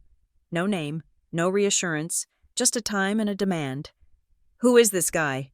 Julian's voice would be whining right now. "Why doesn't he just call us? He thinks he is Elon Musk or something?" "Shut up. Julian," my father would snap. "He holds the cards. If he wants us to dance, we dance. Just get the presentation ready. We have 24 hours to convince him that this project is gold." While they were sweating over slide decks and fabricating profit margins, Elena was fighting her own war. Her weapon of choice was her phone, and her target was me. My personal cell phone lit up. Incoming call. Elena. She called 3 times in a row. She probably wanted to scream at me for leaving the gala early, for the disrespect of the blank card, for existing. She wanted to vent her anxiety by making me feel small, because that was the only way she knew how to feel big. I watched the screen light up, vibrating against the glass of my desk. I didn't feel the urge to answer. I didn't feel the urge to argue. I simply pressed the side button, silencing the call, and then went into my settings. Block caller. It was a small action, a tap of a finger, but it felt like closing a heavy iron door on a drafty room. She could scream into the void now. I was done listening. I am going out, I told David, standing up and grabbing my coat. I have one stop to make before tomorrow. Keep the office closed. Let them think we are a fortress. Where are you going? David asked. To get the final piece of evidence, I said. Or rather, to thank the person who gave it to me. I drove the Maybach myself. I needed the control. The drive to the north side of the city was quiet. The Sunday traffic light. I pulled into the gates of Rose Hill Cemetery. The sky was a flat, slate gray, the clouds low and heavy with the promise of snow. It was fitting weather for a reckoning. I walked through the rows of headstones until I found them. 2 simple markers, side by side, Margaret Lockwood and Thomas Vance. My mother and her brother, the only 2 people in my family who had ever understood what it meant to build something that lasted. I stood there for a long time, the cold wind biting at my cheeks. I didn't bring flowers. I brought a promise. It is done, I whispered to the grass. Tomorrow, I take it all back. I thought I might find you here. The voice came from behind me. I turned to see an elderly man leaning on a cane, standing on the gravel path. He wore a wool coat that had seen better decades and a hat pulled low against the wind. It was Mr. Abernathy, my mother's estate attorney. He was 80 years old, retired, but his mind was still as sharp as a drafting pencil. Mr. Abernathy, I said, stepping forward to shake his gloved hand. I didn't expect to see you. I visit them every Sunday, he said, his voice raspy. Your mother was the finest client I ever had. And your uncle, well, Thomas was a stubborn mule, but he was a good man. He looked at me, his eyes twinkling with a secret knowledge. Are you ready for tomorrow, Barbara? He asked. You know? I know everything, my dear. He chuckled. I am the one who helped Thomas set up the trust. Remember? But there is something you need to know. Something I couldn't tell you until you were ready to pull the trigger. I stiffened. What is it? Mr. Abernathy tapped his cane on the frozen ground. That land, plot 407. The 3 acres in the middle of the riverfront? Yes, I said. Uncle Thomas bought it in 1982. That is what the public records say, Mr. Abernathy corrected. That is what your father believes. But Thomas didn't buy it with his own money. He didn't have a dime back then. I frowned. Then how? Your mother bought it, Mr. Abernathy said softly. 2 months before she died. She knew. She knew William was changing. She knew he was becoming obsessed with profit over quality. She saw the way he looked at the city, like a conqueror, not a caretaker. He took a step closer, his voice dropping to a whisper. She used her own inheritance to buy that land. She put it in Thomas's name to hide it from William. She told me, Arthur, keep this safe. One day, Barbara will need a foundation. She didn't mean a foundation for a building, my dear. She meant a foundation for her life. She knew William would cut you off eventually. She wanted to make sure you held the key to his kingdom. I felt the air leave my lungs. I looked down at the grave. All this time, I thought it was just Uncle Thomas being a shrewd investor, but it was her. It was always her. She had planted a seed in the middle of the city 20 years ago, knowing that one day it would grow into the tree that would save me. William hid her will, I said. the realization hitting me like a physical blow. The real one. He tried. Mr. Abernathy nodded. But he didn't know about the land trust. He thought he got everything. He never looked at the muddy patch by the river. He thought it was garbage. He is about to find out how expensive garbage can be, I said, my voice trembling with a mixture of grief and fierce gratitude. Give him hell. Barbara? Mr. Abernathy said, patting my shoulder. For Margaret. I drove back to the city with a fire in my chest that was hotter than anything I had felt before. It wasn't just business anymore. It was sacred. I returned to the office at 2:00 in the afternoon. The atmosphere was tense. David had the dossier spread out on the conference table. I hacked into their server again, David said without looking up. They are rehearsing the pitch. He tapped a key, and the audio feed from the Lockwood boardroom filled the space. Okay, run it again. Julian, my father's voice barked. Look, Julian's voice came through, slick and overly confident. Mr. Sterling, sir, we know you are a man of tradition. That is why we want you. This isn't just a casino. It is a monument. We want your name on the placard right next to ours. Sterling and Lockwood has a ring to it, right? I laughed. It was a dark sound. He thinks flattery is currency. And what if he asks about the zoning issues? William asked on the recording. I will handle it, Julian bragged. I will tell him the city is practically begging us to build. I will show him the conceptual renders. Old guys love pretty pictures. We just need to dazzle him. He is probably some retired civil engineer who hasn't seen a modern design in 20 years. I will use a lot of buzzwords: sustainability, synergy, paradigm shift. He will be nodding along in 10 minutes. I will have him eating out of my hand. He thinks I am an idiot, I said, walking over to the table and looking at the blueprints I had printed out, the copies of Julian's actual submission to the city. He thinks you are a senile old man, David corrected. I picked up a red marker. Let's see how much the genius actually knows. I spent the next 4 hours dissecting Julian's work. It was worse than I thought. It wasn't just incompetent. It was dangerous. Look at this. I pointed to the schematic for the underground parking structure. He has placed the load-bearing columns 20 feet apart, on a riverbank. With this soil density, the ceiling would collapse within 5 years. I circled it in red. And here, I slashed a line through his ventilation system. He has routed the intake valves right next to the casino's exhaust. He would be pumping carbon monoxide into the high roller suites. I circled it again. And the zoning, I tapped the map. He is claiming a setback of 10 feet from the water. The city code requires 50 feet for environmental protection. If he builds this, the fines alone would bankrupt the operational budget in 6 months. By the time I was finished, the blueprints looked like they had been bleeding.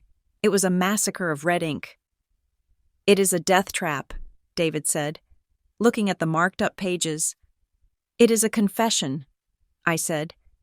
It is proof that Julian Lockwood is a fraud who shouldn't be allowed to design a doghouse, let alone a skyscraper. I organized the papers into the leather binder. The deed to the land, my mother's land, went on top. The structural analysis went next. The financial foreclosure notice from the bank went last. The sun began to set, but there was no color in the sky, just a deepening bruise of purple and gray. The wind was picking up, rattling the heavy glass panes of the office. The storm is coming, David said, looking out the window. Let it come, I said. I didn't go home that night. I couldn't. I slept on the sofa in my office, waking up every hour to check the time. 5 o'clock, 6 o'clock, 7 o'clock. At 7:30 on Monday morning, I got up. I showered in the executive bathroom and put on the suit. It was navy blue, sharp as a knife blade, with a silk blouse the color of steel. I pulled my hair back into a tight, severe bun. I applied my makeup. Minimal. Precise. I looked in the mirror. Barbara Lockwood was gone. B.L. Sterling was here. At 8 o'clock. I stood by the window with a cup of black tea. I looked down at the street. A black limousine was pulling up to the curb of my building. 2 men got out. One was older, walking with a heavy burdened gait. The other was young, adjusting his tie, looking up at the skyscraper with a mixture of awe and arrogance. William and Julian. "They are here," David said from the doorway. "Show them to the conference room," I said, not turning around. "Let them wait. Make them sit there for exactly 15 minutes. Offer them water. Nothing else. And you? I will be right behind you." I watched the gray clouds swirl around the spire of the Willis Tower. The city looked hard and cold. A machine made of iron and concrete. But today, I was the operator. I picked up the leather folder. It felt heavy in my hand. Heavy with 14 years of silence. Heavy with my mother's ghost. Heavy with the truth. I walked toward the door. The longest Sunday was over. The Monday of judgment had arrived. At 9 o'clock on the dot, the elevator doors on the 45th floor slid open with a soft, pneumatic hiss. I watched them from the security feed in my office. They stepped out into the lobby of Sterling Solutions, like tourists entering a cathedral of a religion they did not understand. William walked in front, his posture rigid, clutching his leather briefcase as if it contained the nuclear codes, rather than a slide deck of lies. Elena was next, her eyes darting critically over the minimalist gray walls and the polished concrete floors, clearly calculating the cost per square foot and finding it intimidatingly high. And trailing behind was Julian, adjusting his tie, trying to look bored but failing to hide the nervous sweat shining on his forehead. The reception area was stark. No flowers, no magazines, just a massive slab of black granite that served as the desk, and behind it, a receptionist I had hired specifically for her ability to look at people without blinking. "Good morning," William said, putting on his best CEO voice, though it cracked slightly on the second syllable. "We are here to see Mr. Sterling. William Lockwood and Associates. We have an appointment." The receptionist didn't smile. She didn't look at a computer screen. She simply looked at them. "Mr. Sterling is expecting you," she said, her voice cool and devoid of deference. "Please follow me." She led them down the main corridor. I had designed this hallway to be psychological warfare. It was long, narrow, and lined with glass walls that looked into the workspaces of my engineers. As the Lockwoods walked past, they saw dozens of people working in hushed, intense concentration. They saw holographic models of city blocks. They saw the sheer scale of the operation. I saw Julian glance at a screen displaying a logistics map for the Port of Chicago. His jaw tightened.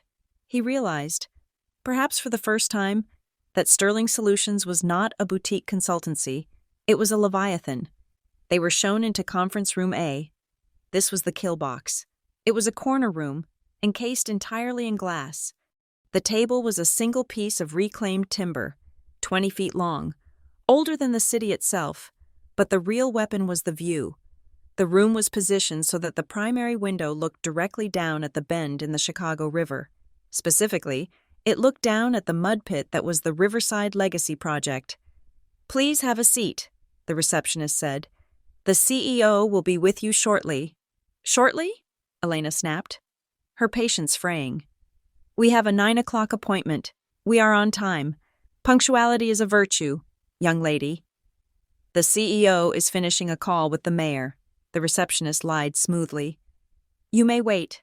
She turned and left, the heavy glass door sealing shut with a definitive thud. I let them sit there. I sat in my office, watching the monitor, counting the seconds. 1 minute passed. William set his briefcase on the table and opened it, arranging his papers with trembling hands. 2 minutes. Elena walked to the window and looked down. She gasped when she realized what she was looking at. "Look at that," she whispered, pointing at the stalled construction site below. "It looks so small from up here." "It is a mess," Julian muttered, slumping into a chair and spinning it idly. "I hate heights. Why do these power-tripping executives always need to be in the clouds? It is overcompensation." 5 minutes. "Where is he?" William hissed, checking his Rolex. "This is a power play. He is making us wait to show us he is the alpha. Relax, Dad, Julian said, though he was tapping his foot rhythmically against the table leg. He probably just forgot, or maybe he is putting on his hearing aids. I told you, Sterling is ancient. I bet this whole office is run by his grandkids. 10 minutes. The silence in the room was growing toxic. William was sweating profusely now. He wiped his forehead with a handkerchief. He knew that every minute wasted was a minute closer to the bank calling. We need to be charming, William rehearsed, talking to the empty room. Julian, remember, do not interrupt him. Laugh at his jokes. If he wants to talk about the good old days of architecture, you listen. I know, Julian groaned. Kiss the ring. I got it. 15 minutes. It is time, I said to David. I stood up. I smoothed the front of my navy suit. It was sharp, tailored to within a millimeter of perfection. I checked my reflection. I didn't look like a decorator. I didn't look like a daughter. I looked like a shark in human skin. Let's go, I said. Mr. Abernathy, my mother's lawyer, was waiting in the hall. He nodded to me, his face grim but determined. David picked up the leather dossier. We walked down the corridor. The sound of our footsteps was rhythmic, heavy, inevitable. David reached the conference room door. He didn't knock. He pushed it open with both hands. The Lockwoods jumped. William scrambled to his feet, buttoning his jacket. Elena smoothed her dress. Julian stood up slowly, putting on his best salesman smile. They were looking at the door, expecting a gray-haired man in a tweed suit. Instead, I walked in. I didn't look at them immediately. I walked straight to the head of the table, the position of power. I placed my phone on the table. I pulled out the chair. The silence in the room was absolute. It was the silence of a vacuum, where no sound can travel. Then, Julian laughed. It was a nervous, confused bark of a laugh. Barbara? He said, his voice high and incredulous. What the hell? Did you get lost looking for the service entrance? I didn't answer. I sat down. I rested my hands on the table, interlacing my fingers. Oh, I get it, Julian continued, looking at his parents with a smirk. You work here? That is hilarious. What do? Did you bring the coffee for Mr. Sterling? Hey, while you are at it, I will take a latte with oat milk, and make sure it is hot this time. Elena let out a sigh of relief, interpreting my presence as servitude. Honestly, Barbara, you scared us. We thought you were well. Never mind. Just tell Mr. Sterling we are ready. And please, do not linger. This is a private meeting for adults. William didn't speak. He was staring at me. His face had gone the color of old ash. He was looking at the suit. He was looking at the way David and Mr. Abernathy were standing behind me. Like sentinels, he was looking at the chair I was sitting in. Mr. Lockwood, David spoke up. His voice was deep, resonant, and cut through Julian's giggling like a knife. David gestured to me with an open hand. It is my distinct honor to introduce you to the founder and chief executive officer of Sterling Solutions, David said, enunciating every syllable. Ms. Barbara Lockwood. The air left the room. It didn't happen all at once. It happened in slow motion. I watched the words hit them. Julian's smirk froze. It didn't fade. It just stuck there. A grotesque mask of arrogance that no longer matched the fear flooding his eyes. Elena's hand flew to her mouth. She made a sound like a strangled cat. Her eyes bulged, darting from me to David, waiting for the punchline, waiting for someone to say, just kidding. But William was the one I watched. He collapsed back into his chair. His legs simply gave out. He stared at me, and I saw his entire world fracturing. The tiny job, the little drawings, the daughter he had dismissed as a financial burden. The pieces were slamming together in his mind with the force of a train wreck. No, William whispered. It was barely a sound. No, that is impossible. Good morning, Father, I said. My voice was calm, conversational, the same tone I would use to order lunch. Good morning, Elena, Julian. I believe you have a proposal for me? This is a joke, Julian stammered, his voice rising an octave. This is you hired actors. You broke in here. Dad, call security. She is insane. She is having a breakdown. Sit down, Julian, I said. I didn't shout. I didn't raise my voice. I just projected command. Julian sat.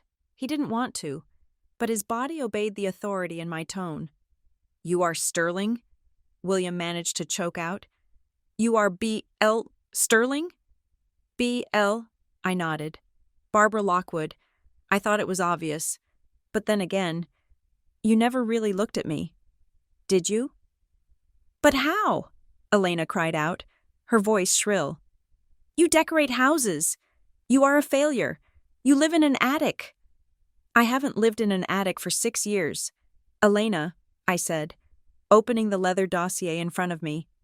I live in the penthouse of this building, and while you were busy spending my father's money on galas to hide his incompetence, I was busy fixing the city you were trying to break.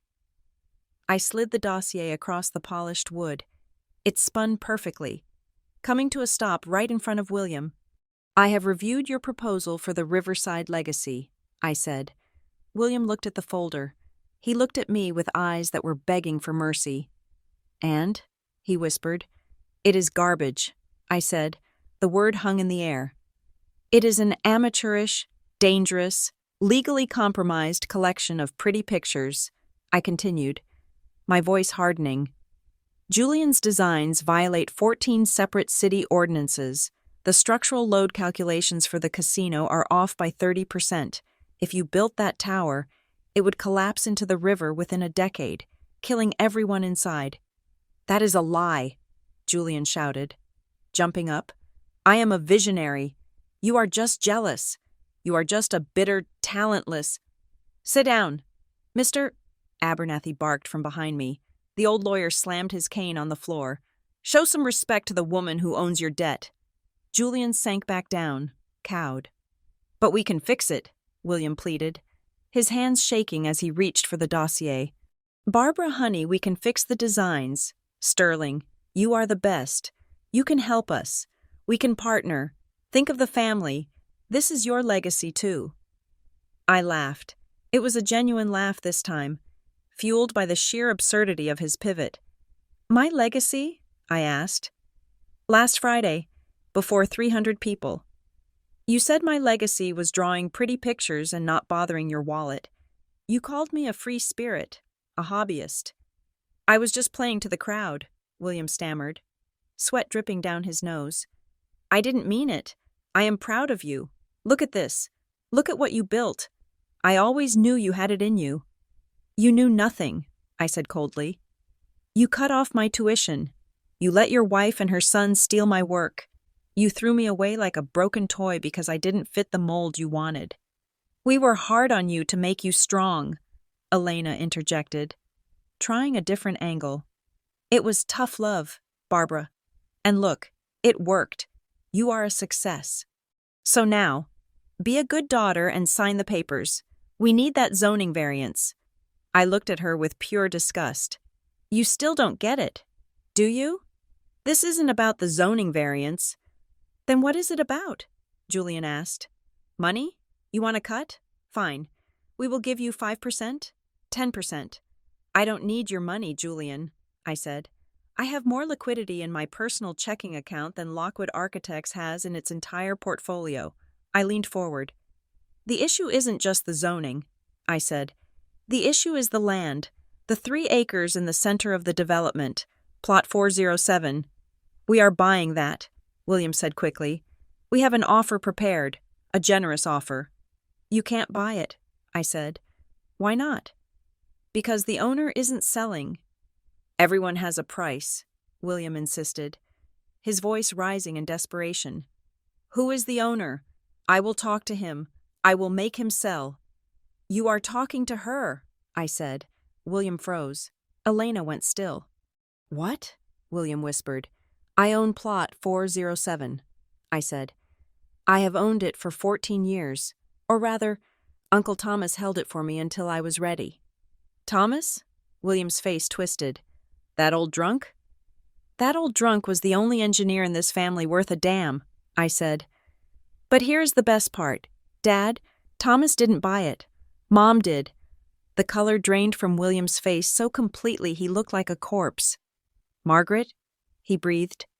She bought it with her own money, I said, relishing every word. She hid it from you because she knew. She knew that one day you would choose profit over integrity. She knew you would choose your new wife over her daughter. She left that land to me as a failsafe. It is the heart of your project, Dad, and I am holding it in my hand. I pulled the deed from the folder. The yellowed paper looked stark against the dark wood table. So here is the situation, I said, leaning back and crossing my arms. You have a loan that is due tomorrow at 5 o'clock. You have no zoning permit. You have a structural plan that is illegal, and you are trying to build a casino on land that belongs to the daughter you publicly humiliated 3 days ago. I looked at Julian. So, tell me again. Julian, who is the one bringing the coffee? Julian looked like he was going to vomit. He stared at the deed, then at me, his mouth opening and closing like a fish out of water. Barbara. Please, William whispered, tears actually forming in his eyes. Not tears of sorrow, but tears of pure terror. If we don't get this deal, if we don't get the signature, the bank takes everything, the house, the company, the cars, we will be destitute. I know, I said. I spoke to George Henderson at the bank this morning. You spoke to him? Yes, I said. I made him an offer. What offer? Elena asked, her voice trembling. I bought the debt, I said simply. The silence that followed was louder than a scream. I bought the note from First Chicago Trust, I explained, as if discussing the weather. I paid them 90 cents on the dollar. They were happy to get it off their books. So, technically, Mr. Lockwood, you don't owe the bank anymore. William looked up, a flicker of hope in his eyes. You paid it off? Barbara, thank God. Thank God. You saved us. I didn't save you, I said, crushing that hope instantly. I am your creditor. You owe me $40 million. And since I know you don't have it, and since I am definitely not signing this zoning permit for this garbage project, I stood up. I am foreclosing, effective immediately. Foreclosing, the word hit the center of the conference table like a gavel made of lead. The air conditioning hummed in the background. A low mechanical drone that sounded too loud in the sudden, suffocating silence. William Lockwood stared at me. His mouth hung slightly open, his eyes wide and glassy, struggling to process the shift in reality. He looked like a man who had stepped off a curb expecting pavement and found himself falling into a canyon. You can't, he whispered, his voice trembling. Barbara, look at me. I am your father. You cannot foreclose on your own father. He reached across the table, his hand shaking, trying to grasp my wrist. I didn't move my hand, but I looked at his fingers, manicured, trembling, weak, with such cold detachment that he pulled back as if he had touched dry ice. I am not foreclosing on my father, I said, my voice steady and devoid of emotion. I am foreclosing on a distressed asset that has failed to meet its financial obligations for 3 consecutive quarters. It is strictly business. Isn't that what you always told me? Dad? Keep the emotions out of the boardroom? This isn't business, he cried out, standing up, his chair scraping violently against the floor. This is a vendetta. You are doing this to punish us. This company, Lockwood Architects, is the family legacy. It is everything your mother and I built. You want to destroy her memory just to spite me? I slammed the flat of my hand against the table. The sound was like a gunshot. Do not speak her name, I said. My voice was no longer conversational. It was low, dangerous, and hard as diamond. Do not dare invoke my mother to save your skin. I stood up, matching his height, leaning over the table. This is not Mom's legacy, I said, pointing a finger at the glossy renders of the Riverside Casino scattered on the wood. Mom built libraries. She built bridges that connected communities. She built schools. This This gambling den built on a swamp? This monument to greed? This is your legacy. William, yours, and hers. I gestured to Elena, who was sitting frozen, her face pale beneath her makeup. You sold Mom's legacy 14 years ago, I continued, my eyes boring into his. You sold it to pay for Elena's galas and Julian's sports cars. You took the reputation she built with 40 years of sweat, and you used it to con investors into funding this farce. So don't talk to me about preserving history. I am here to bury the lie so the truth can finally breathe. The truth? Julian scoffed. He was trying to regain some ground, trying to find his arrogance, but it sounded thin and brittle. The truth is that you are just a bitter ex-art student who got lucky with some investments. You think buying a debt note makes you an architect? You don't know the first thing about this project. You cancel this, and you lose millions too. It is financial suicide. I turned my gaze to Julian. He flinched. Let's talk about the project. Julian, I said, let's talk about the truth of your genius. I flipped open the dossier to the second section. I pulled out a series of structural analysis reports. I slid them down the table. I had my team run a simulation based on your submitted blueprints, I said. Specifically, the load-bearing trusses for the main atrium. They are standard trusses, Julian muttered, not looking at the papers. They are standard for a warehouse, I corrected, not for a 20-story glass tower sitting on a riparian soil bed. You calculated the shear strength based on bedrock that doesn't exist. You assumed the soil density was 5,000 pounds per square foot. The actual density of that riverbank? It is less than 2,000. I paused, letting the numbers sink in. Do you know what happens when you put a 20-story tower on that kind of soil with those kinds of trusses? Julian, I asked softly. It doesn't just sink, it shears. If we built your design, the first time Chicago gets a windstorm over 60 miles per hour, which happens about 10 times a year, the atrium glass would shatter, the support beams would buckle, and the entire east wing would collapse into the lobby. I looked at William. He designed a mass grave. Dad, and you were going to sign off on it. William looked at the report. He looked at the red ink bleeding across the page where my engineers had highlighted the catastrophic failure points. He was an architect, deep down. Before he became a con man, he knew enough to read the math. I saw the horror dawn in his eyes. Julian, William whispered, looking at his son. Is this true? Did you check the soil reports? I used the data from the adjacent lot, Julian stammered, his face turning a sickly shade of green. It saved time. The soil doesn't change that much in 50 feet. It changes when one lot is limestone and the other is a drained marsh, I said. You were too lazy to drill a test bore. You were too arrogant to listen to the surveyors. You are a fraud. Julian, and I am not going to let you kill people just so you can have your name on a plaque. You are lying, Elena shrieked. She jumped up, her hands curled into claws. You are making this up. You are just trying to make him look bad because you are jealous. You have always been jealous of him. He is the golden boy, and you are just a mistake. Elena, sit down, Mr. Abernathy warned, stepping forward. No, she screamed, turning on me.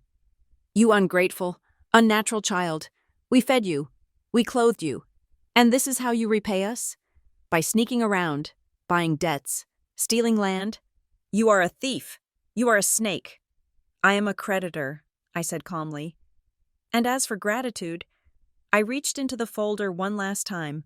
I pulled out a single sheet of paper. It was a photocopy of an email. The timestamp was from 14 years ago. I found this in the old company archives when I bought the debt, I said. It seems the bank seized your email servers as part of the collateral review. I held it up. It is an email from you, Elena, to William, dated 3 days before I was forced to drop out of college. I read it aloud. William, we cannot afford to send Julian to Italy if we keep paying for Barbara's tuition. She is mediocre anyway. Just cut her off. Tell her it is about discipline. She will fold. She will get a job at a diner and disappear. and we can focus the resources on the one who actually matters. I dropped the paper on the table.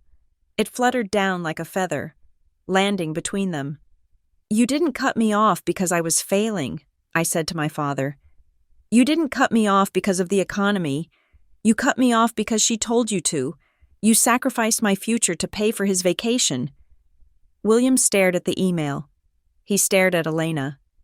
You told me the accountant said we had no choice," William whispered to his wife.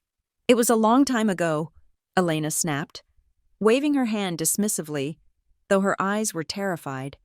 "What does it matter now? We are talking about today. Barbara, listen to me. We are family. You cannot destroy us. People will talk. The press will crucify you for doing this to your own parents." "The press?" I laughed. "The press loves a story about a phoenix rising from the ashes, and they love a story about the fall of a corrupt empire. I think I will come out just fine." I looked at the clock on the wall. It was 9:30. "Here is the deal," I said. "I own the debt. I own the land. I own the evidence of your negligence and fraud. I can go to the police with Julian's blueprints and have him charged with criminal negligence before the first shovel hits the ground. I can sue you, William, for fiduciary breach. I can drag this out in court for 5 years until you are selling your cufflinks to buy groceries." I leaned forward, placing both hands on the table. "Or," I said, "we can end it now." "What do you want?" William asked. His voice was hollow, defeated. The fight had left him the moment he read that email. "I want the company," I said. "All of it. The intellectual property, the client list, the building, the brand." "You want to take my company?" William gasped. "It is already mine. Dad, I am just letting you sign the surrender so you can keep a shred of dignity. I will convert the debt into 100% equity. Sterling Solutions absorbs Lockwood Architects. The merger happens today." "And us?" Elena asked, her voice trembling. "What happens to us?" "William retires," I said. "Effective immediately. We will issue a press release stating that he is stepping down due to health reasons. He gets to keep his pension, which I will generously leave intact, and he keeps the house in Lake Forest. But he has no seat on the board, no voting rights, no office." "And Julian?" William asked, looking at his son.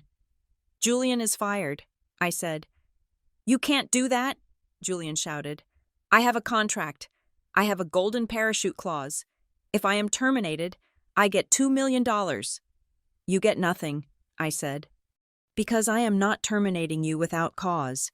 I am terminating you for gross incompetence and attempted fraud. If you try to enforce that contract, I will release the engineering report on the Riverside project to the public. You will never work in this industry again. You won't even be able to get a job mixing cement." Julian turned purple. His fists clenched. The veins in his neck bulged. "You bitch!" he screamed. He lunged. It was a clumsy, desperate motion. He threw himself across the table. Reaching for my throat, I didn't flinch. I didn't have to. David moved with the speed of a striking cobra. Before Julian could even touch the fabric of my suit, David had grabbed his wrist, twisted it behind his back, and slammed him face first onto the mahogany table.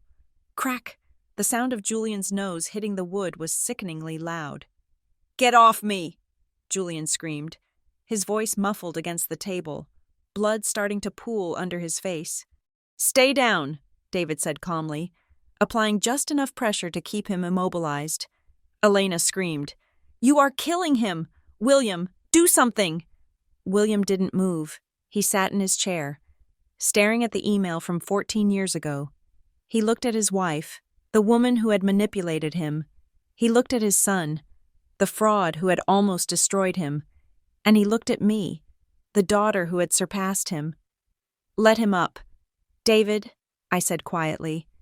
David released Julian. My brother scrambled back, clutching his bleeding nose, tears streaming down his face. He looked pathetic, a child in a man's suit. "Here are the papers, Mr. Abernathy said, sliding a thick stack of documents in front of William. "Transfer of ownership, resignation letter, Release of liability. William looked at the pen. Mr. Abernathy offered. If I sign this, William said, his voice barely a whisper. Lockwood Architects ceases to exist. Lockwood Architects died a long time ago. Dad, I said. I am just burying the corpse, but the name might survive. If you sign. What do you mean? I am rebranding, I said. The new firm will be called Sterling Lockwood. I am keeping the name, not for you, but for Mom, and for me, because I am a Lockwood too. Remember? And I am the only one who knows how to build something that stands up. William looked at me. For the first time in decades, I saw something other than disappointment in his eyes. I saw respect, and I saw shame. Deep, crushing shame. He picked up the pen. His hand was shaking, but he didn't hesitate. He signed. Then he pushed the papers back to me. He stood up. He looked older, smaller, as if the suit was suddenly too big for him. Come on, Elena, he said softly. Get Julian. We are leaving. But William, Elena started to protest. It is over. Elena, William roared. A final flash of his old power. We lost. We lost everything. Now get your son and get out of her office. Elena flinched. She grabbed Julian by the arm, helping him stand. They looked at me one last time, a mixture of hatred and fear, before shuffling toward the door. William lingered for a second. He looked at the view of the river, at the land his first wife had bought, the land that had checkmated him. You are just like her, he whispered to me. I know, I said. He turned and walked out the door. The glass door clicked shut. The room was silent again. I looked at the papers. I looked at the signature. It was done. The debt was paid. The ghosts were laid to rest. David, I said, my voice calm. Call the cleaning crew. I want this table wiped down. And then call the contractors. Tell them the Riverside project is canceled. We are starting over. I have a new design to draw. I picked up the pen my father had used. I held it for a moment, feeling the warmth of his hand still on the metal, and then I dropped it into the wastebasket. Let's get to work, I said. The ink on the resignation papers was barely dry when the silence in the conference room shifted. It was no longer the heavy, suffocating silence of a battlefield after the slaughter. It was the clean, quiet silence of a fresh snowfall, the kind that covers the mud and the wreckage, promising that something new can finally grow. My father, William, had walked out of that room a ghost. He was legally retired, stripped of his voting rights, his office, and his dignity. The press release went out exactly 1 hour later. We kept it professional. William Lockwood announces retirement due to health concerns. Sterling Solutions acquires majority stake. A new era begins. We didn't mention the fraud. We didn't mention the near bankruptcy. I didn't need to destroy his public image. The loss of his power was a far greater punishment for a man like him than any scandal could be. But the city of Chicago has a way of digging up the truth. Within a week, the whispers started. The business journals began to connect the dots. They looked at the new ownership structure. They looked at the name of the CEO, and then the headline broke. It wasn't hidden in the back pages this time. It was front and center on the Sunday edition of the Tribune. The Exile Returns. How Barbara Lockwood built an empire in the shadows. They called me the Queen of the Invisible. They wrote about the irony of the daughter who was mocked for her tiny job, swallowing the giant whole. For years, I had been the punchline of the Lockwood family. Now, I was the headline, but I didn't have time to bask in the fame. I had work to do. The first thing I did was tear down the sign. I stood on the sidewalk of Wacker Drive, wearing a hard hat, watching the crane lower the massive brass letters that spelled Lockwood Architects. They came down one by one, the L, the O, the C, when the wall was bare, leaving only the ghost of the adhesive behind. I gave the signal to hoist the new ones. Sterling Lockwood. It wasn't just a merger of names. It was a correction of history. I kept Lockwood, not for William, but for my mother, Margaret. I wanted her name to be associated with integrity again. I wanted to build a company where the engineers were valued more than the salesmen, where safety was more important than the ribbon-cutting ceremony. The restructuring was brutal but necessary. I fired the sycophants Julian had hired. I fired the yes-men who had let my father drive the company off a cliff. But I kept the good ones. I found the junior architects who had been silenced, the engineers who had been ignored, and I gave them a voice. And what of the royalty I had displaced? I didn't hunt them down. I didn't need to. The universe has a way of balancing the scales. William retreated to the Lake Forest estate, but it was a hollow kingdom, without the company expense account. The maintenance costs of the mansion began to eat him alive. I heard through the grapevine that he spends his days sitting in the garden, staring at the lake, muttering about how he was betrayed. He still doesn't understand. He thinks he lost because of bad luck. He will never accept that he lost because of bad character. Elena and Julian fared worse. Without William's protection and the company payroll, Julian was exposed to the harsh reality of the job market. It turns out that visionary genius is not a transferable skill when you cannot use AutoCAD and have a reputation for laziness. He applied to other top firms. They all called me for a reference. I was honest.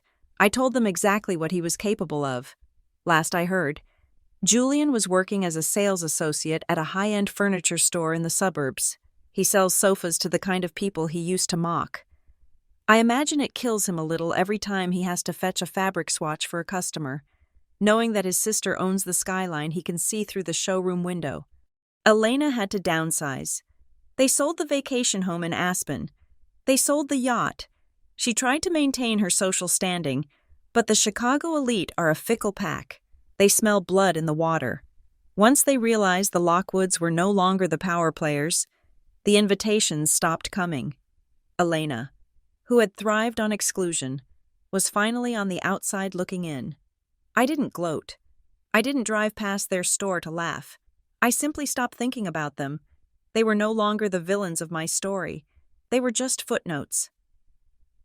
2 years later, I stood on the observation deck of the Riverside Spire. It was not the monstrosity Julian had designed. We had scrapped that entirely. My team and I had started from scratch. We analyzed the soil.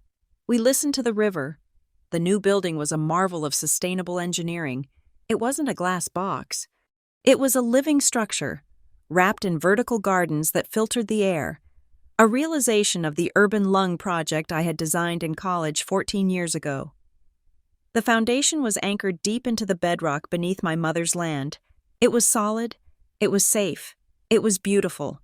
The wind up here was fierce, whipping my hair around my face, but I didn't feel cold. I felt alive. The wind shear sensors are reading green. Structural integrity is at 100%. I turned around. Standing there, holding a tablet, was Michael. 14 years ago, Michael was a scholarship student in the engineering department. He wore secondhand clothes and had grease under his fingernails. My father had forbidden me from seeing him. He said Michael was low class. He said he would never amount to anything more than a mechanic. Today, Michael is the chief engineer of Sterling Lockwood. He is brilliant, kind, and he builds things that last. He was the first person I called when I took over. "Green across the board?" I asked, smiling at him. "Solid as a rock," Michael said, walking over to join me at the railing. He looked out at the city, then he looked at me. His eyes were warm, filled with a history that we didn't need to speak aloud.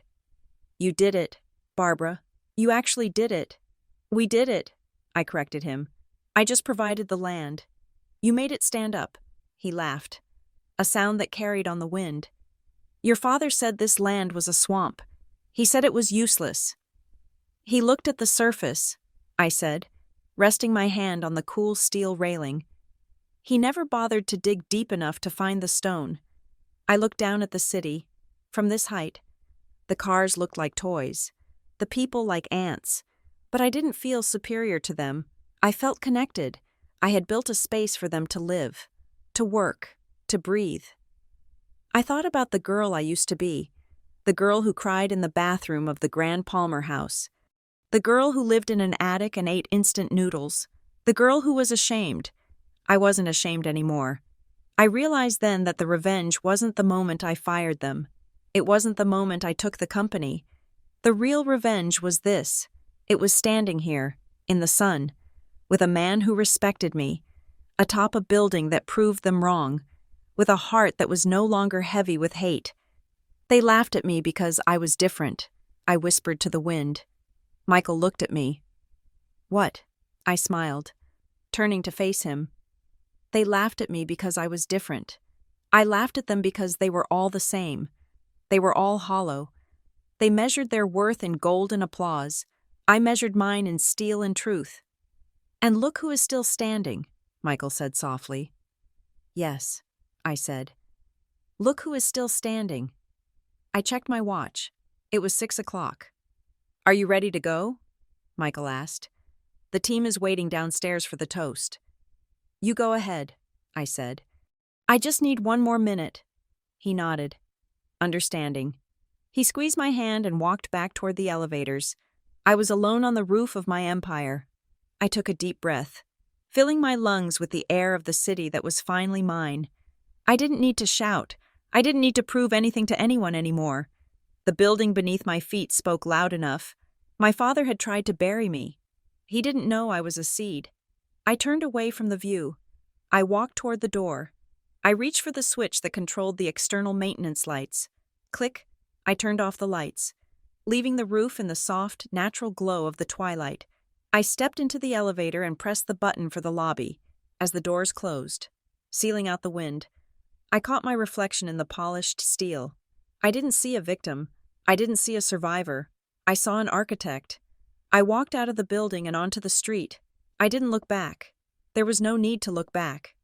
The past was a demolished site, and I was walking straight into the future I had designed. Thank you so much for listening to this story of betrayal, resilience, and the ultimate payback. I would love to know where you are tuning in from today. Are you listening from a busy city like Chicago, or somewhere quiet and peaceful? Please leave a comment below with your location and your thoughts on Barbara's journey. If you enjoyed seeing the arrogant get what they deserved, make sure to subscribe to the Blue Payback channel. Hit that like button and smash the hype button to help this story reach even more people. Your support means the world to us. Stay strong and keep building your own legacy.